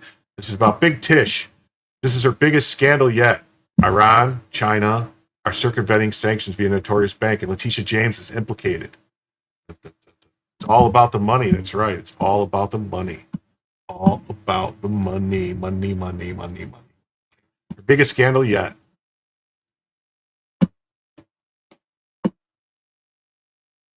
Notorious Bank and Letitia James is implicated. The Standard Chartered Bank sanctions evasion case, now in court in the U.S. Second Circuit, found at least $9.6 billion of illegal payments by the bank to Iranian and Hezbollah entities. The case implicates New York Attorney General Letitia James and the Federal Reserve for ignoring billions of these illicit payments and ignoring Treasury sanctioned designations. Maximum pressure is not being enforced because of the failures of the Fed and the New York Attorney General. Make sure this case continues. Call the Southern District of New York.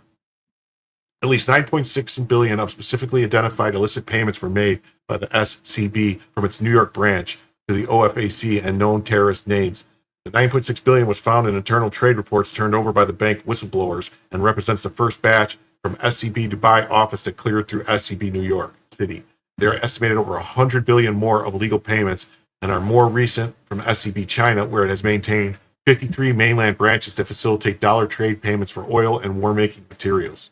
These payments were hidden by SCB from required disclosure and an ongoing deferred prosecution agreement now under the jurisdiction of the DC U.S. Attorney Puerto and Southern District New York's Clayton, where both were briefed on SCB after their appointments. There are career blockers at each jurisdictions.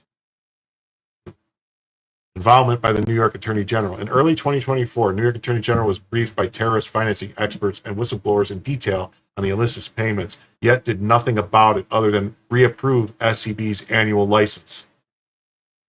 New York Attorney General was briefed in 2 meetings in February and March about $9.6 billion of illegal payments. Well, I wonder if she got some money. Maybe they should be looking in if she got some payments, because we know she's crooked, so maybe she got some money. I bet you there's some money. There's a money trail. She got paid off. You know damn well she got paid off. $9.6 billion of illegal payments. Oh, you know she got paid. And did nothing but approve the annual renewal of the state bank license. One of the meetings was recorded and clearly shows New York Attorney General officials recognized the payments were not previously known and not in prior sanction settlements. 5 New York AG senior staff, including Tish James' deputy Scott Spiegelman, were all in the meetings. In late 2024, Spiegelman went to work for IBM, which is a large tech contract running the SWIFT program. IBM promontory advised SCB to hide currency trade data. Wow.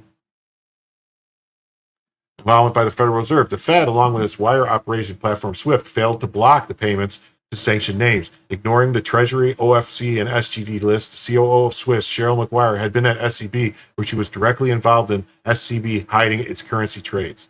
Cheryl McGuire was approved by the Fed and is now a COO of SWIFT, designated under Dodd-Frank as a systemically important financial market utility quasi-regulated by the Fed. The Fed needs to come back under government control. This is ridiculous. There's no such thing as an independent agency. The Eastern District of Virginia, USA also considers investigations because SWIFT is headquartered in Virginia. With all oil trades required to be in US dollars, China is using Standard Chartered Bank and its New York City branch to buy Iranian oil in USD. Maximum pressure is being thwarted by a lack of enforcement by the Fed and the SWIFT system. Each have ignored the Treasury sanction designations. Recommendations are direct Puerto to prosecute SCB for its breach of the deferred prosecution agreement, direct SDNY Clayton to intervene and prosecute SCB in the case now in the U.S. Second Circuit, retract the delegated authority from the Fed, returning it to Treasury to enforce maximum pressure, end any operating agreement the Fed has with the Brussels-based Society for Worldwide International Financial Transactions, and merge its operations into the Treasury. Collect more than $10 billion from SCB for the U.S. and sanction evasion penalties. That sounds good. That $10 billion, good. The Fed is undermining and ignoring Treasury. Treasury, too, is being ignored by state regulators like those in New York, where the New York Attorney General ignored and was busy doing lawfare. Well, charge her with a crime. Charge her with helping them to evade it. Start looking for bank money.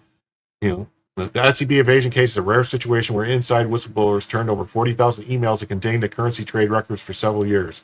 SCB attempted to hide 100% of their currency trades. The internal whistleblowers were fired and filed suit in a case now on appeal in the Second Circuit. Obama and Biden career DOJ officials, John David Barnea in SDNY, Greg Mazel in DC USA, and Matt Komar, FBI, have been blocking action on the case since 2024 because it was likely that news of the $9.6 billion in specific evasion payments was made by a New York City branch bank known to a known sanctioned terrorist and Iran-linked entities would be embarrassing to the Biden campaign. Yeah, you think?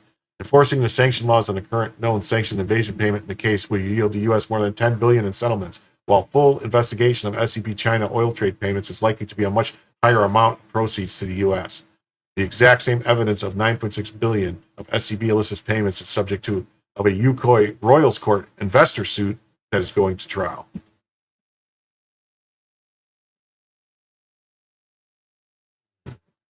Standard Chartered Bank concealed more than $9.6 billion of illicit payments. SCB is known frequently violated its obligations to self-report to SARS, to the Treasury Financial Center, and excluded 1,000% of its trades. 6-year period that formed the basis for the prior sanctions evasion settlements. So they were already sanctioned and were already in trouble for evading sanctions. They're still doing it. After 3 meetings, the SDNY and New York Attorney General Letitia James, where the new sanctions evasion evidence was presented, they allege a cover-up began. Well, they need to investigate. If Letitia James is covering up for this, she needs to go to prison. Federal pounder-in-the-ass prison.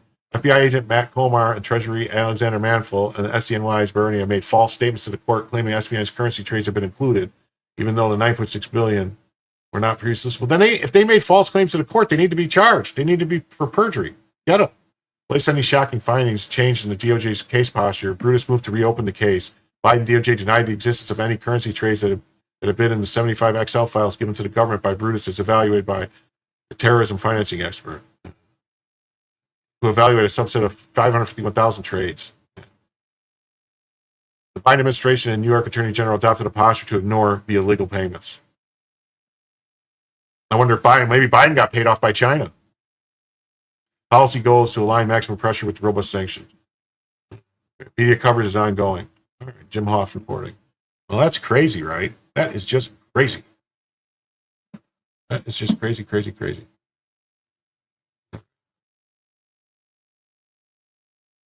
Then there's this too.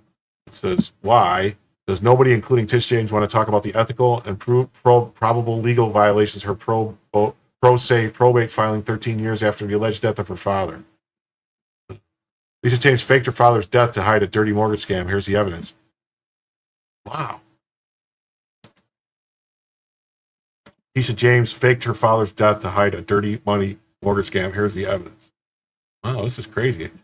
Deeper scrutiny of Letitia James' questionable financial transaction has covered a bombshell real estate scandal that could upend New York's Attorney General's career and destroy her remaining credibility. It involved documented fraud, unquestionable deliberate false statements in mortgage filings, an incredibly defective pro se probate petition, and a property later used for serial equity stripping. It also shatters a simplistic narrative promoted by a convicted fraudster, Sam Antar, and his dopey sidekick, Joel Gilbert, who have amazingly failed to uncover or report these explosive facts despite being self-proclaimed subject matter experts.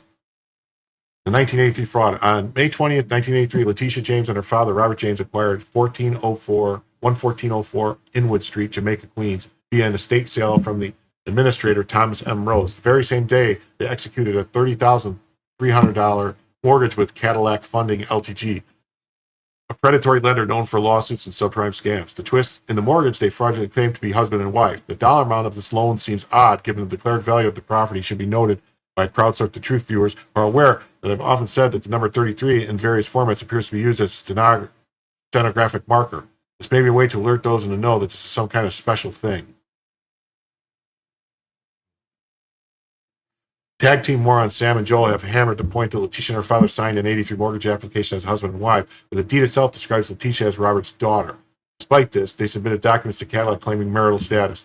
James' false claims of being married on the mortgage application likely wasn't just a tactic to get better loan terms.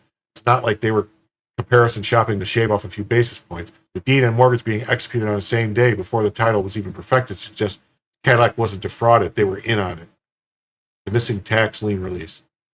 The release of a state tax lien filed by a state administrator, conceivably the son of the decedent previous owner, is mysteriously absent from New York's public acreage system and cannot be closely scrutinized. What we know is that it was filed the same day as the fraudulent mortgage. This now missing document may have been the key to clearing the title for the scam mortgage to be retorted.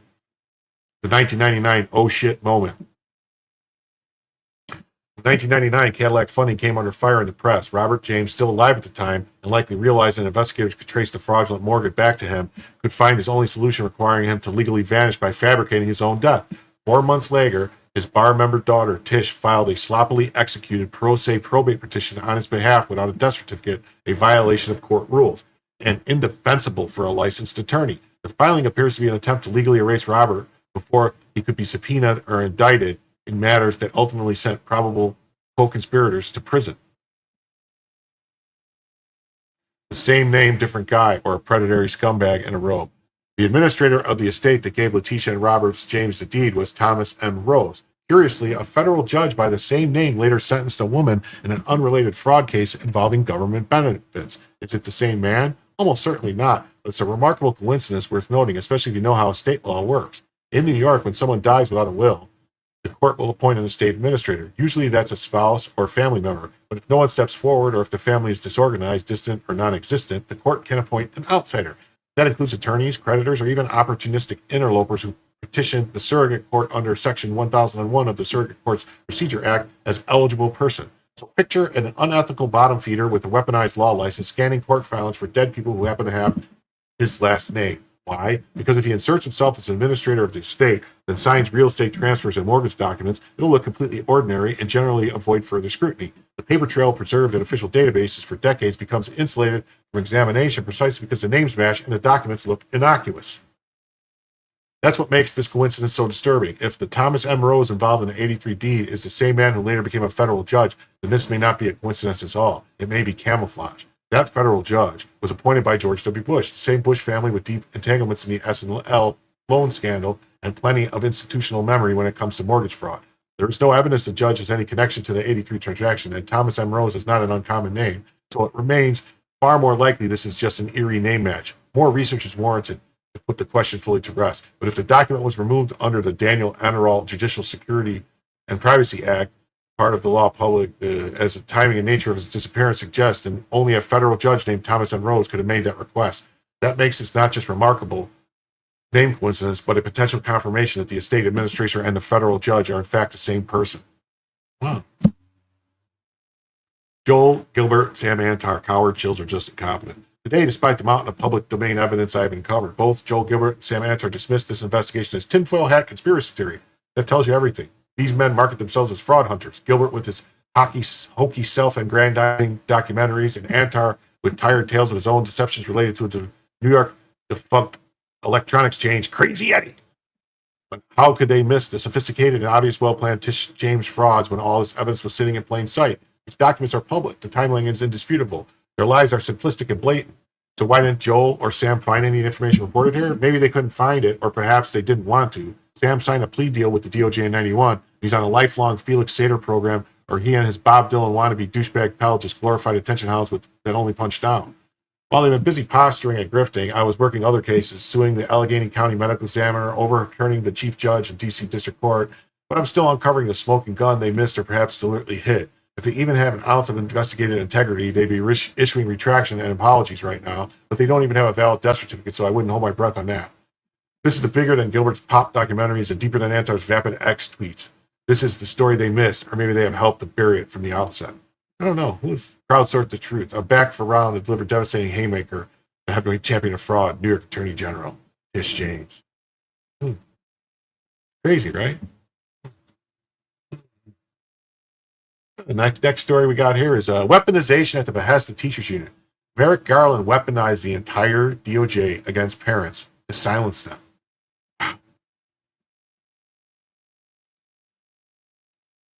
Look at this. You're looking at the infamous 2021 memo from Biden's DOJ, the one that sicked the FBI against concerned parents after the National School Board Association deemed them domestic terrorists. And now we're learning it was politicized from the start. According to newly surfaced emails obtained by America First Legal, the Biden Justice Department actively searched for a way to justify this move. One email from a DOJ aide regarding the letter from the NSBA flagging the outrage reads, "We're aware. The challenge here is finding a federal hook, but White House has been in touch about whether we can assist in some form or fashion." But other emails show that some DOJ lawyers were concerned about taking action.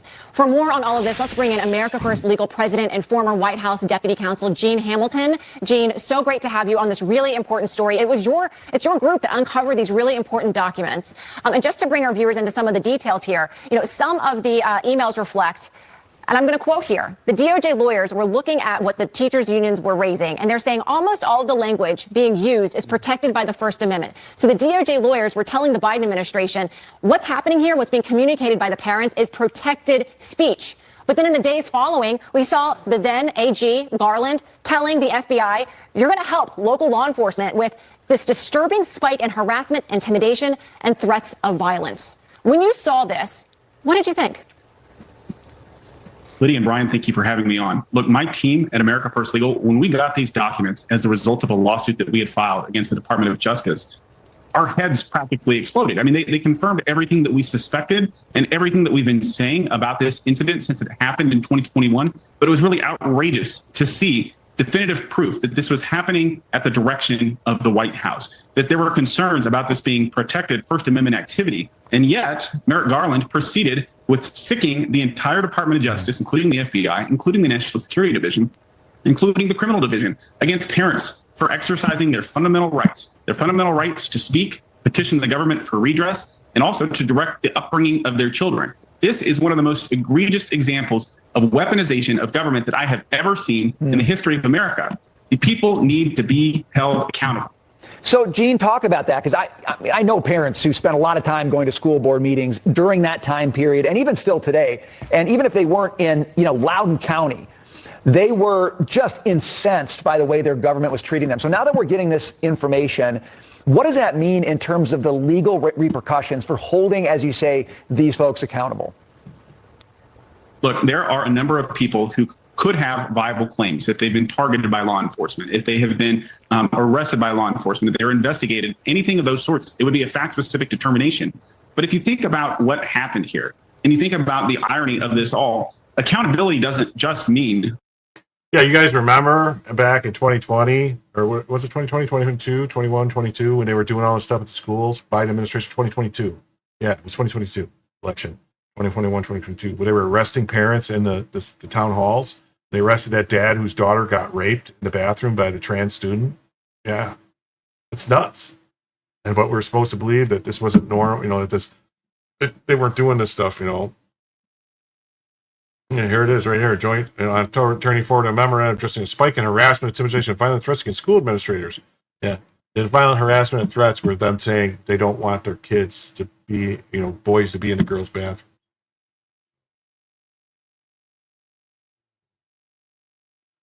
So we're jump to another story now. This is the President Trump and Attorney General Bonnie notched another massive Supreme Court win for the presidency and the Constitution. The president has all executive power under Executive 2. Supreme Court lets Trump fire consumer product safety regulators.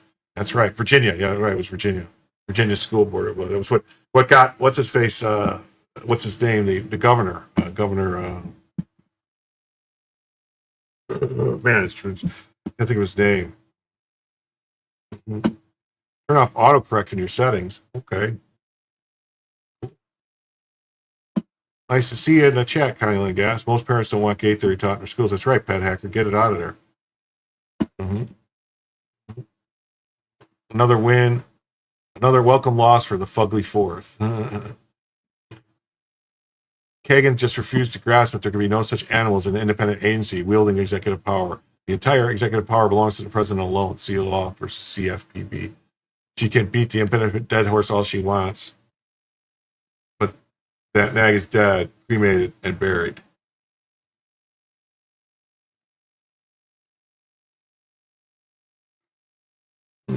Right here. Supreme Court let Trump fire consumer product safety regulators. The court's order was the latest in a series of emergency rulings on the scope of the president's power over independent agencies. The Supreme Court on Wednesday allowed the president to fire the 3 Democratic members of the Consumer Product Safety Commission, a 5-member group that monitors the safety of items like toys, cribs, and electronics. Yeah, that was the father. All he did was go up and start talking about it, and they arrested him. Charged him with disorderly conduct or something for talking about it. The court's order was unsigned, which is typical when the justice asks on emergency applications. So the court's 3 liberal justices dissented, which they always do. The order cited its reasoning. A previous decision, including leaders of the 2 independent agencies who the court ruled in May, could be removed by Trump in similar fashion, at least temporarily. The order is not the last word in the case, which is pending in the appeals court. The series of rulings since President Trump's second term, the Supreme Court has almost without exception given him broad leeway to exercise control over the executive branch. Because, yes, the president has control over the executive branch, including by firing officials despite federal law limiting his authority to do so. The federal laws that Congress tries to impose to limit the president's authority to fire people is unconstitutional. They would have to amend the Constitution to give them authority. They would have to take the power away from the president to control those things, which doesn't exist. Just like the stuff that courts are doing, which are not constitutional. The Supreme Court has been chipping away at a 90-year-old precedent that allowed Congress to shield leaders of independent agencies from politics and making them hard to fire. That case did not actually make them hard to fire. That they're talking about the case of Humphrey's executor. All that did was say that the family got back pay. That was it. He was dead. They didn't reinstall him. Leaders of two other agencies, the Merit Protection Board and National Labor Relations Board. Yeah. The order on Wednesday echoed the majority, concluding that Trump could remove officials who exercise power on his behalf because the Constitution vests the executive power in the president. Kagan joined the court's other two justices, Sotomayor and Jackson, issued a written dissent, arguing that Congress has created the commission as an independent entity that could regulate more effectively than a single-party agency under full control of a single president. Congress doesn't have that authority. They don't. By allowing the president to remove commissioners for no reason other than their party affiliation, the majority has negated Congress's choice of agency bipartisanship and independence. Well, Congress doesn't have the choice to enact independent parts of the executive branch. They don't have that authority. In concurrence, Kavanaugh agreed with the court's order and added the court should also simultaneously fast-track full review of cases where it may eventually overturn legal precedents and temporarily staying the lower court's decision. He wrote the order, like other recent decisions, could leave members on the Product Safety Board and lower courts with extended uncertainty and confusion about the status of the precedent question. Justices rarely fast-track cases because it circumvents the regular appeals process. Mr. Trump, why do you keep calling him Mr. Trump? President Trump notified the three commissioners on the Product Safety Board in early May that he was removing them. Although federal law, this is New York Times, refused to call him President Trump.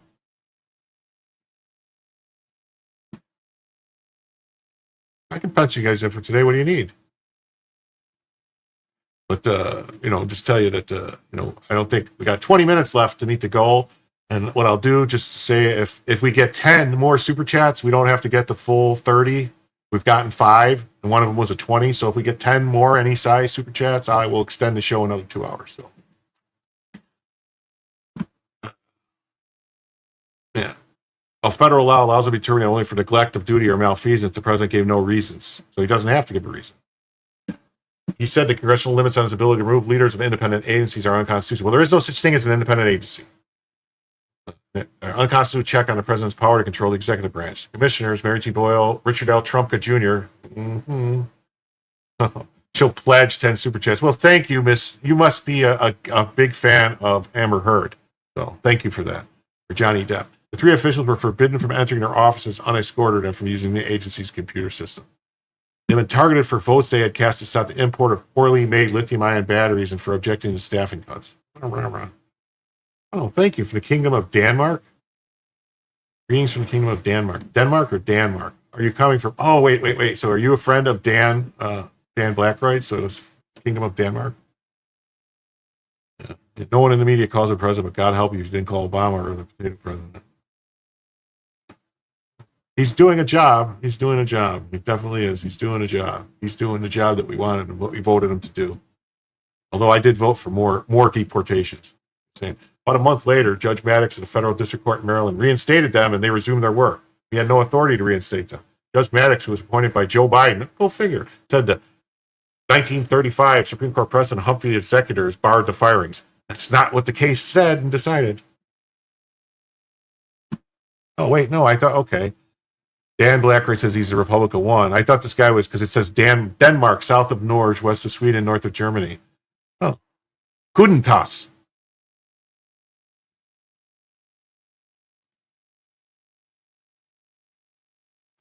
Ich bin ein. Hello. Judge Maddox, in an unsigned order, the U.S. Court of Appeals for the Fourth Circuit rejected the administration's request for a pause on Maddox's ruling. In a concurring opinion, Judge Wynn, who was appointed by President Obama, wrote that Humphrey's executor had not been overruled and governed the case. In that decision, the court ruled that Congress could protect the Federal Trade Commission from politics by requiring the commission be removed only for inefficiency. That's not what the ruling said. All the ruling said was the guy was going to get repaid money. That's it. Franklin Delano Roosevelt nonetheless fired a commissioner. The only reason he gave was Humphrey's action were not aligned with the administration's policy goals.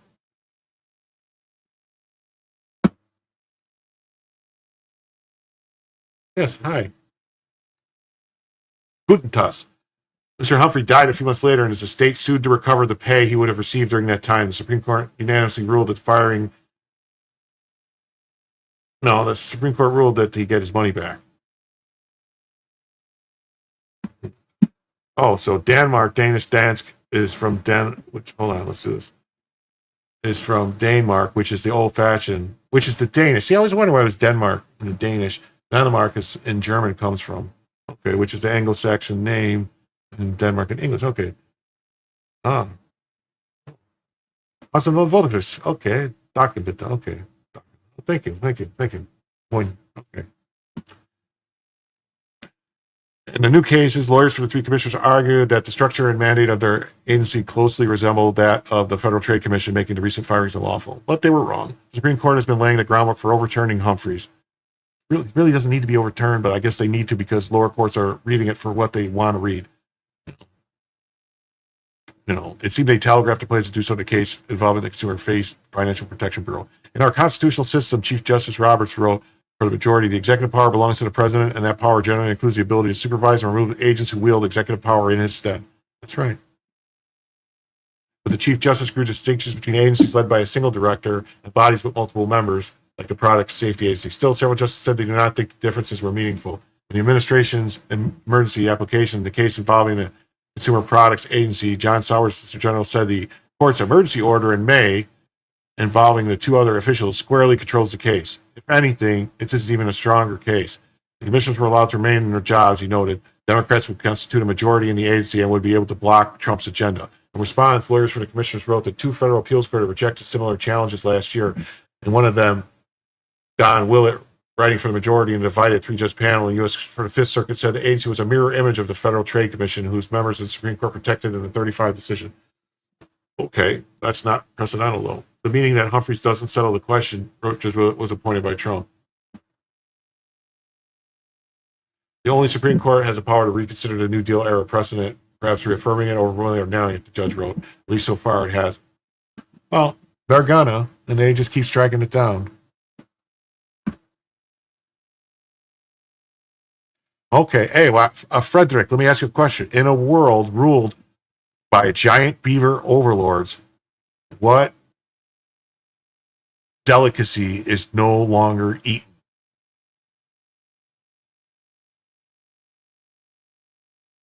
It would be the cinnamon Danish because the beavers would not build. Anyway, something about beavers. Anyway, it was from the Big Bang Theory. Anyway, let's do this. We got this. On to the next story here. District Judge Robin Rosenberg rejects the DOJ's bid to unseal the Epstein grand jury transcripts from the Florida Pro. Of course she does. Look at her. So the judge just told the DOJ, you can't see the transcripts because transparency is dangerous now. Imagine blocking the public from knowing who trafficked children just to protect the integrity of the system. What system are we even talking about? Who is it really protecting? Let's see.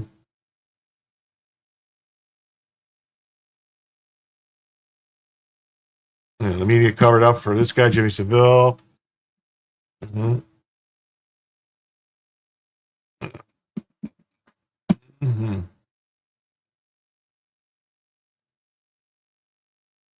Nuts, right?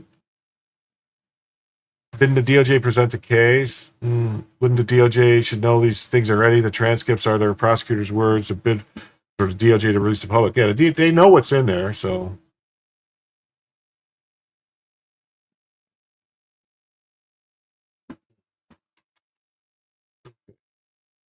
On to the next story. Cinnamon rolls are kind of New England Danish things, meaning cinnamon snails. Huh. I tried. I screwed it up, though. Yeah, it's from The Big Bang Theory. It was that game called Counterfactuals that Sheldon and Amy played. And some about giant beavers. And something about cinnamon trees or bark and beavers or something.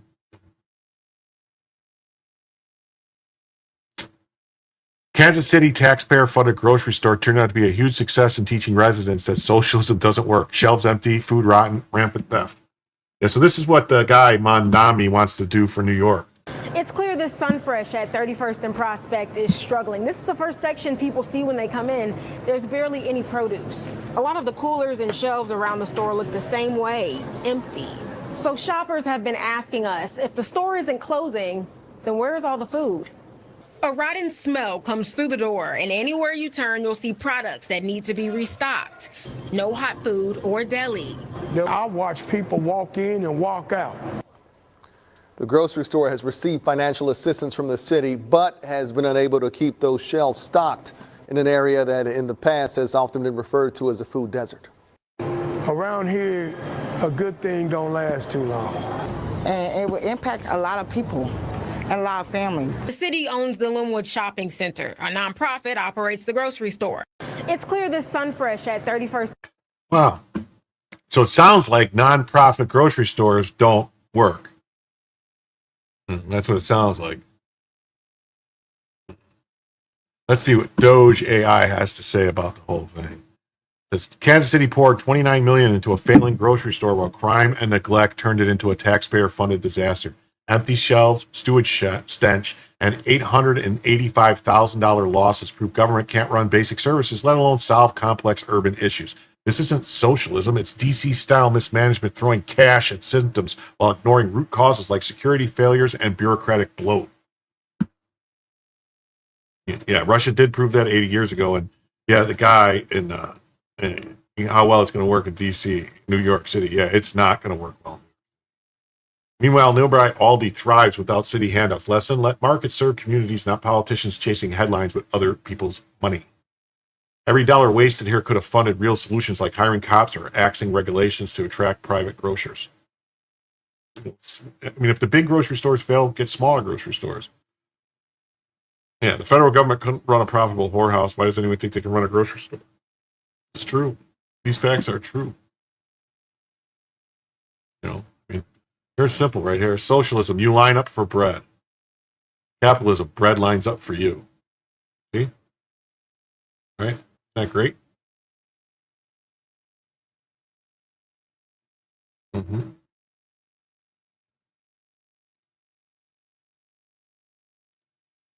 Mm-hmm. Socialism doesn't work because you eventually run out of other people's money. But look, you got the Democrat and Nazis. They're both socialism.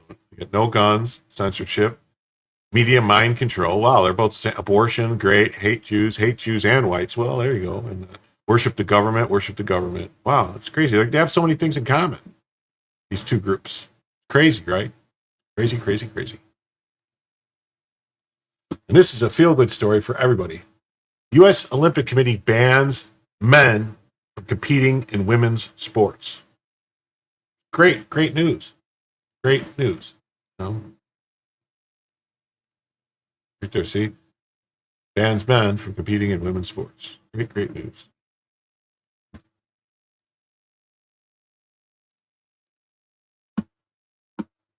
U.S. Olympic Committee bans trans women from competing in women's sports. The U.S. Olympic and Paralympic Committee has updated its policies to ban transgender women from competing in women's sports in line with President Trump's executive order. The big picture, Trump's push to end protections for transgender people. It's not so much how about protection for everyone? Equal rights.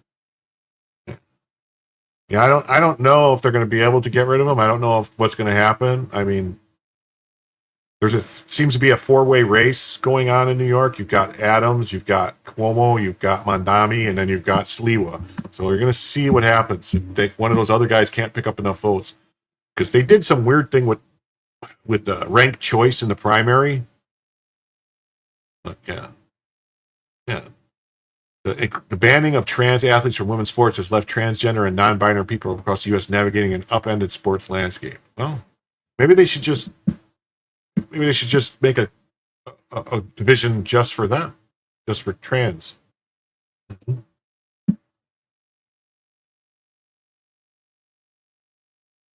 Whoa, transvestite, back off. The committee's rule change is evident in a 27-page athlete safety policy posted on its website Monday, which refers to Trump's executive order while omitting the use of the word transgender. Yeah, The U.S. OPC is committed to protecting opportunities for athletes participating in sport, the document reads. The committee will continue to collaborate with various stakeholders to ensure that women have a fair and safe competition environment consistent with Executive Order 14201. The committee did not immediately respond to Axios' request for comments. Between the lines, a new policy indicates that the national governing bodies of sports federations in the U.S. must now follow the committee's lead, the New York Times reported. The U.S. had a trans woman as an alternate in the Tokyo Olympics, in addition to at least 3 other openly trans and non-binary athletes from other countries.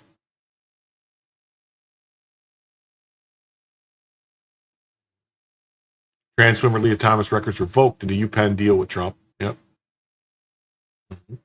University of Pennsylvania will revoke, retroactively strip transgender swimmer Thomas of her records and titles as part of a deal with the Education Department to abide by bans on transgender athletes in women's sports. Thomas was the first transgender athlete to win an NCAA division title in 2022. The administration threatened to withhold $17.5 million in federal funds unless the school barred transgender athletes from women's sports.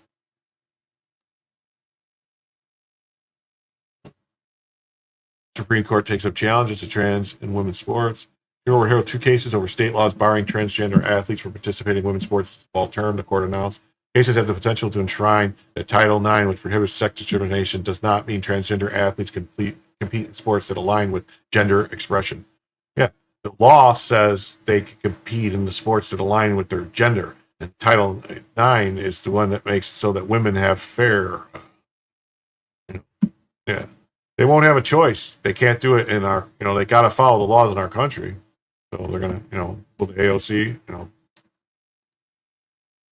why not let them in the Special Olympics? There you go. Make it special.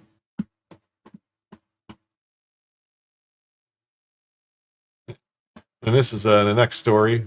I don't know if you guys noticed. I roll with a lot of stories. Just keep putting the stories out. I don't. There's a bunch of people here that probably don't watch me very often because we did lose some viewers. We're down to 240, but this is how I roll. I just go stories. Boom, boom, boom, boom. I hit the stories so you guys get to hear the stories. These judges have no idea the bear they just poked. It's game on. Judges vote to oust former Trump lawyer Alina Habba as New Jersey interim U.S. attorney.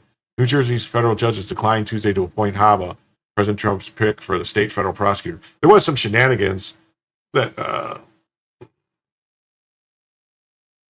there was some shenanigans about with Hakeem Jeffries, basically. And, there's been a complaint filed and there's an investigation going on. Maybe it's possible. Hey, what's up, JD Kirby? Nice to see you. Thanks for coming by.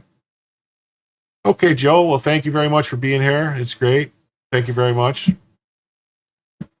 I don't know how much longer we're going to continue. We'll see. Yeah. Delivering a resounding rebuke to one of his most polarizing judicial department. I don't see why she's polarizing. The state's U.S. District Court judges made the announcement in a brief order that did not offer any explanation. Yeah. The question is why? Step 1, fire the U.S. attorney they installed. Step 2, appoint her as the deputy assistant U.S. attorney. Consequence, since there isn't a U.S. attorney or an interim or an acting, the deputy assistant becomes the interim U.S. attorney, and they have to deal with it. It's a very short written order from the president, and this Democratic circus goes away for another 120 days. Yeah, the question is why? Why? Well, here's the story. Judges oust her. But why? Yeah, they appointed a different one, and then Bondi fired a person immediately. But the question is why are these people not getting 120 days is a long time to be sitting in the Senate waiting to get confirmed. The Senate, it's not like there's 53 Republican senators. What is going on? What is the problem? The problem is clearly that John Thune is not doing his job, and that we have people like, Lisa Murkowski and Susan Collins and Mitch McConnell that are fucking with Trump and refusing to push these people through. That's the problem. Those three are basically voting against every person Trump has nominated. Almost unanimously.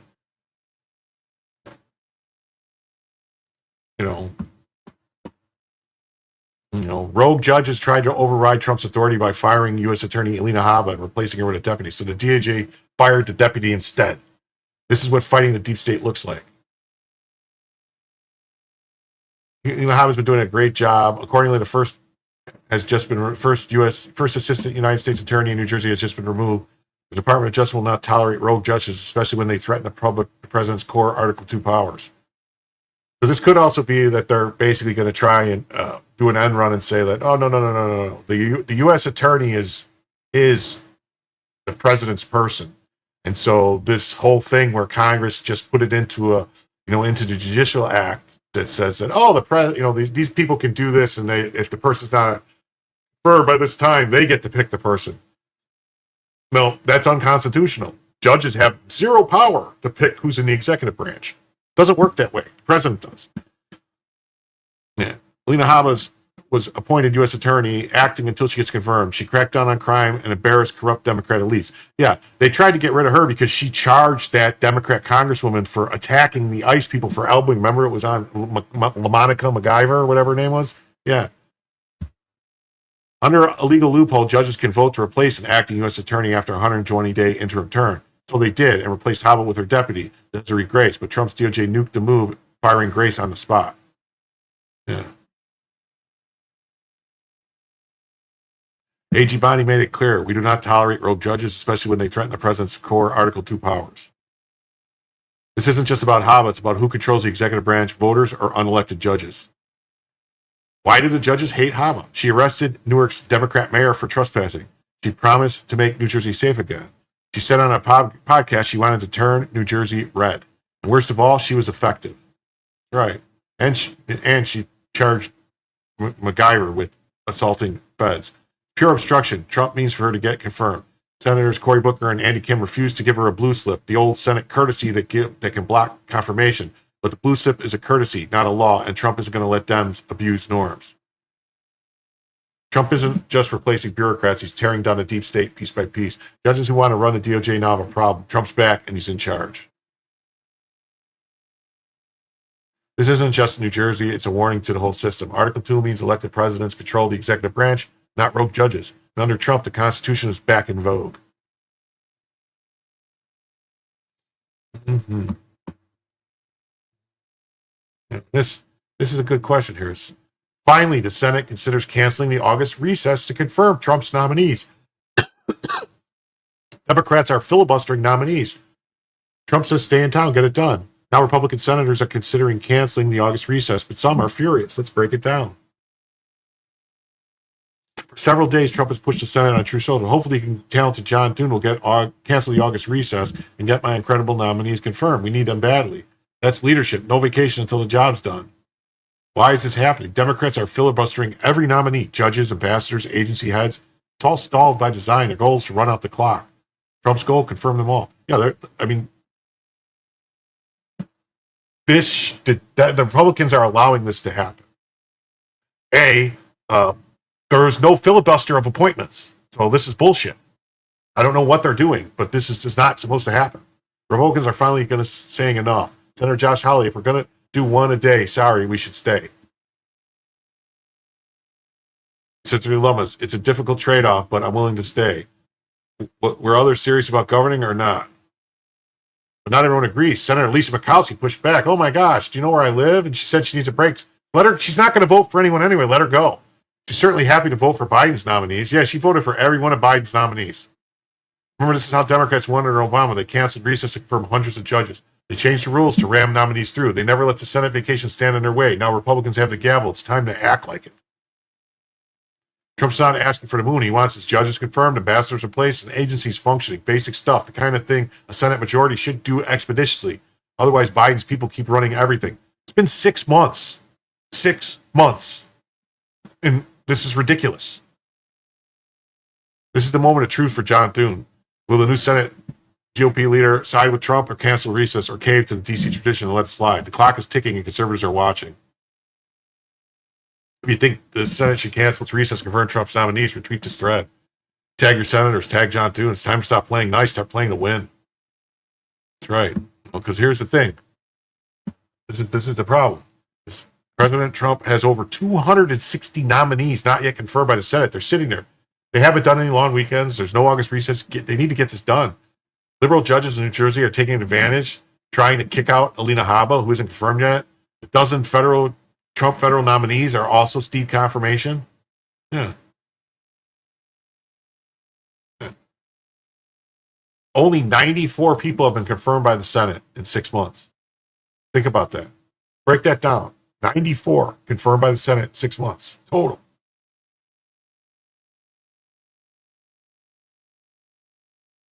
That's ridiculous. They should be confirming, multiple people a day.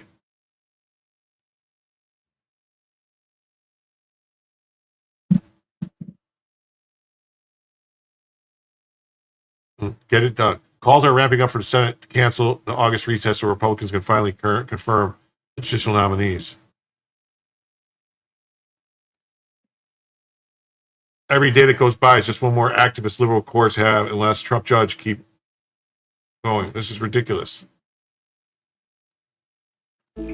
Like spoiled children who can't get their way, Senate Democrats are refusing to even vote on President Trump's nominees, stomping their feet, storming out of hearings, delaying the business of the American people. I join with my colleagues in leaving.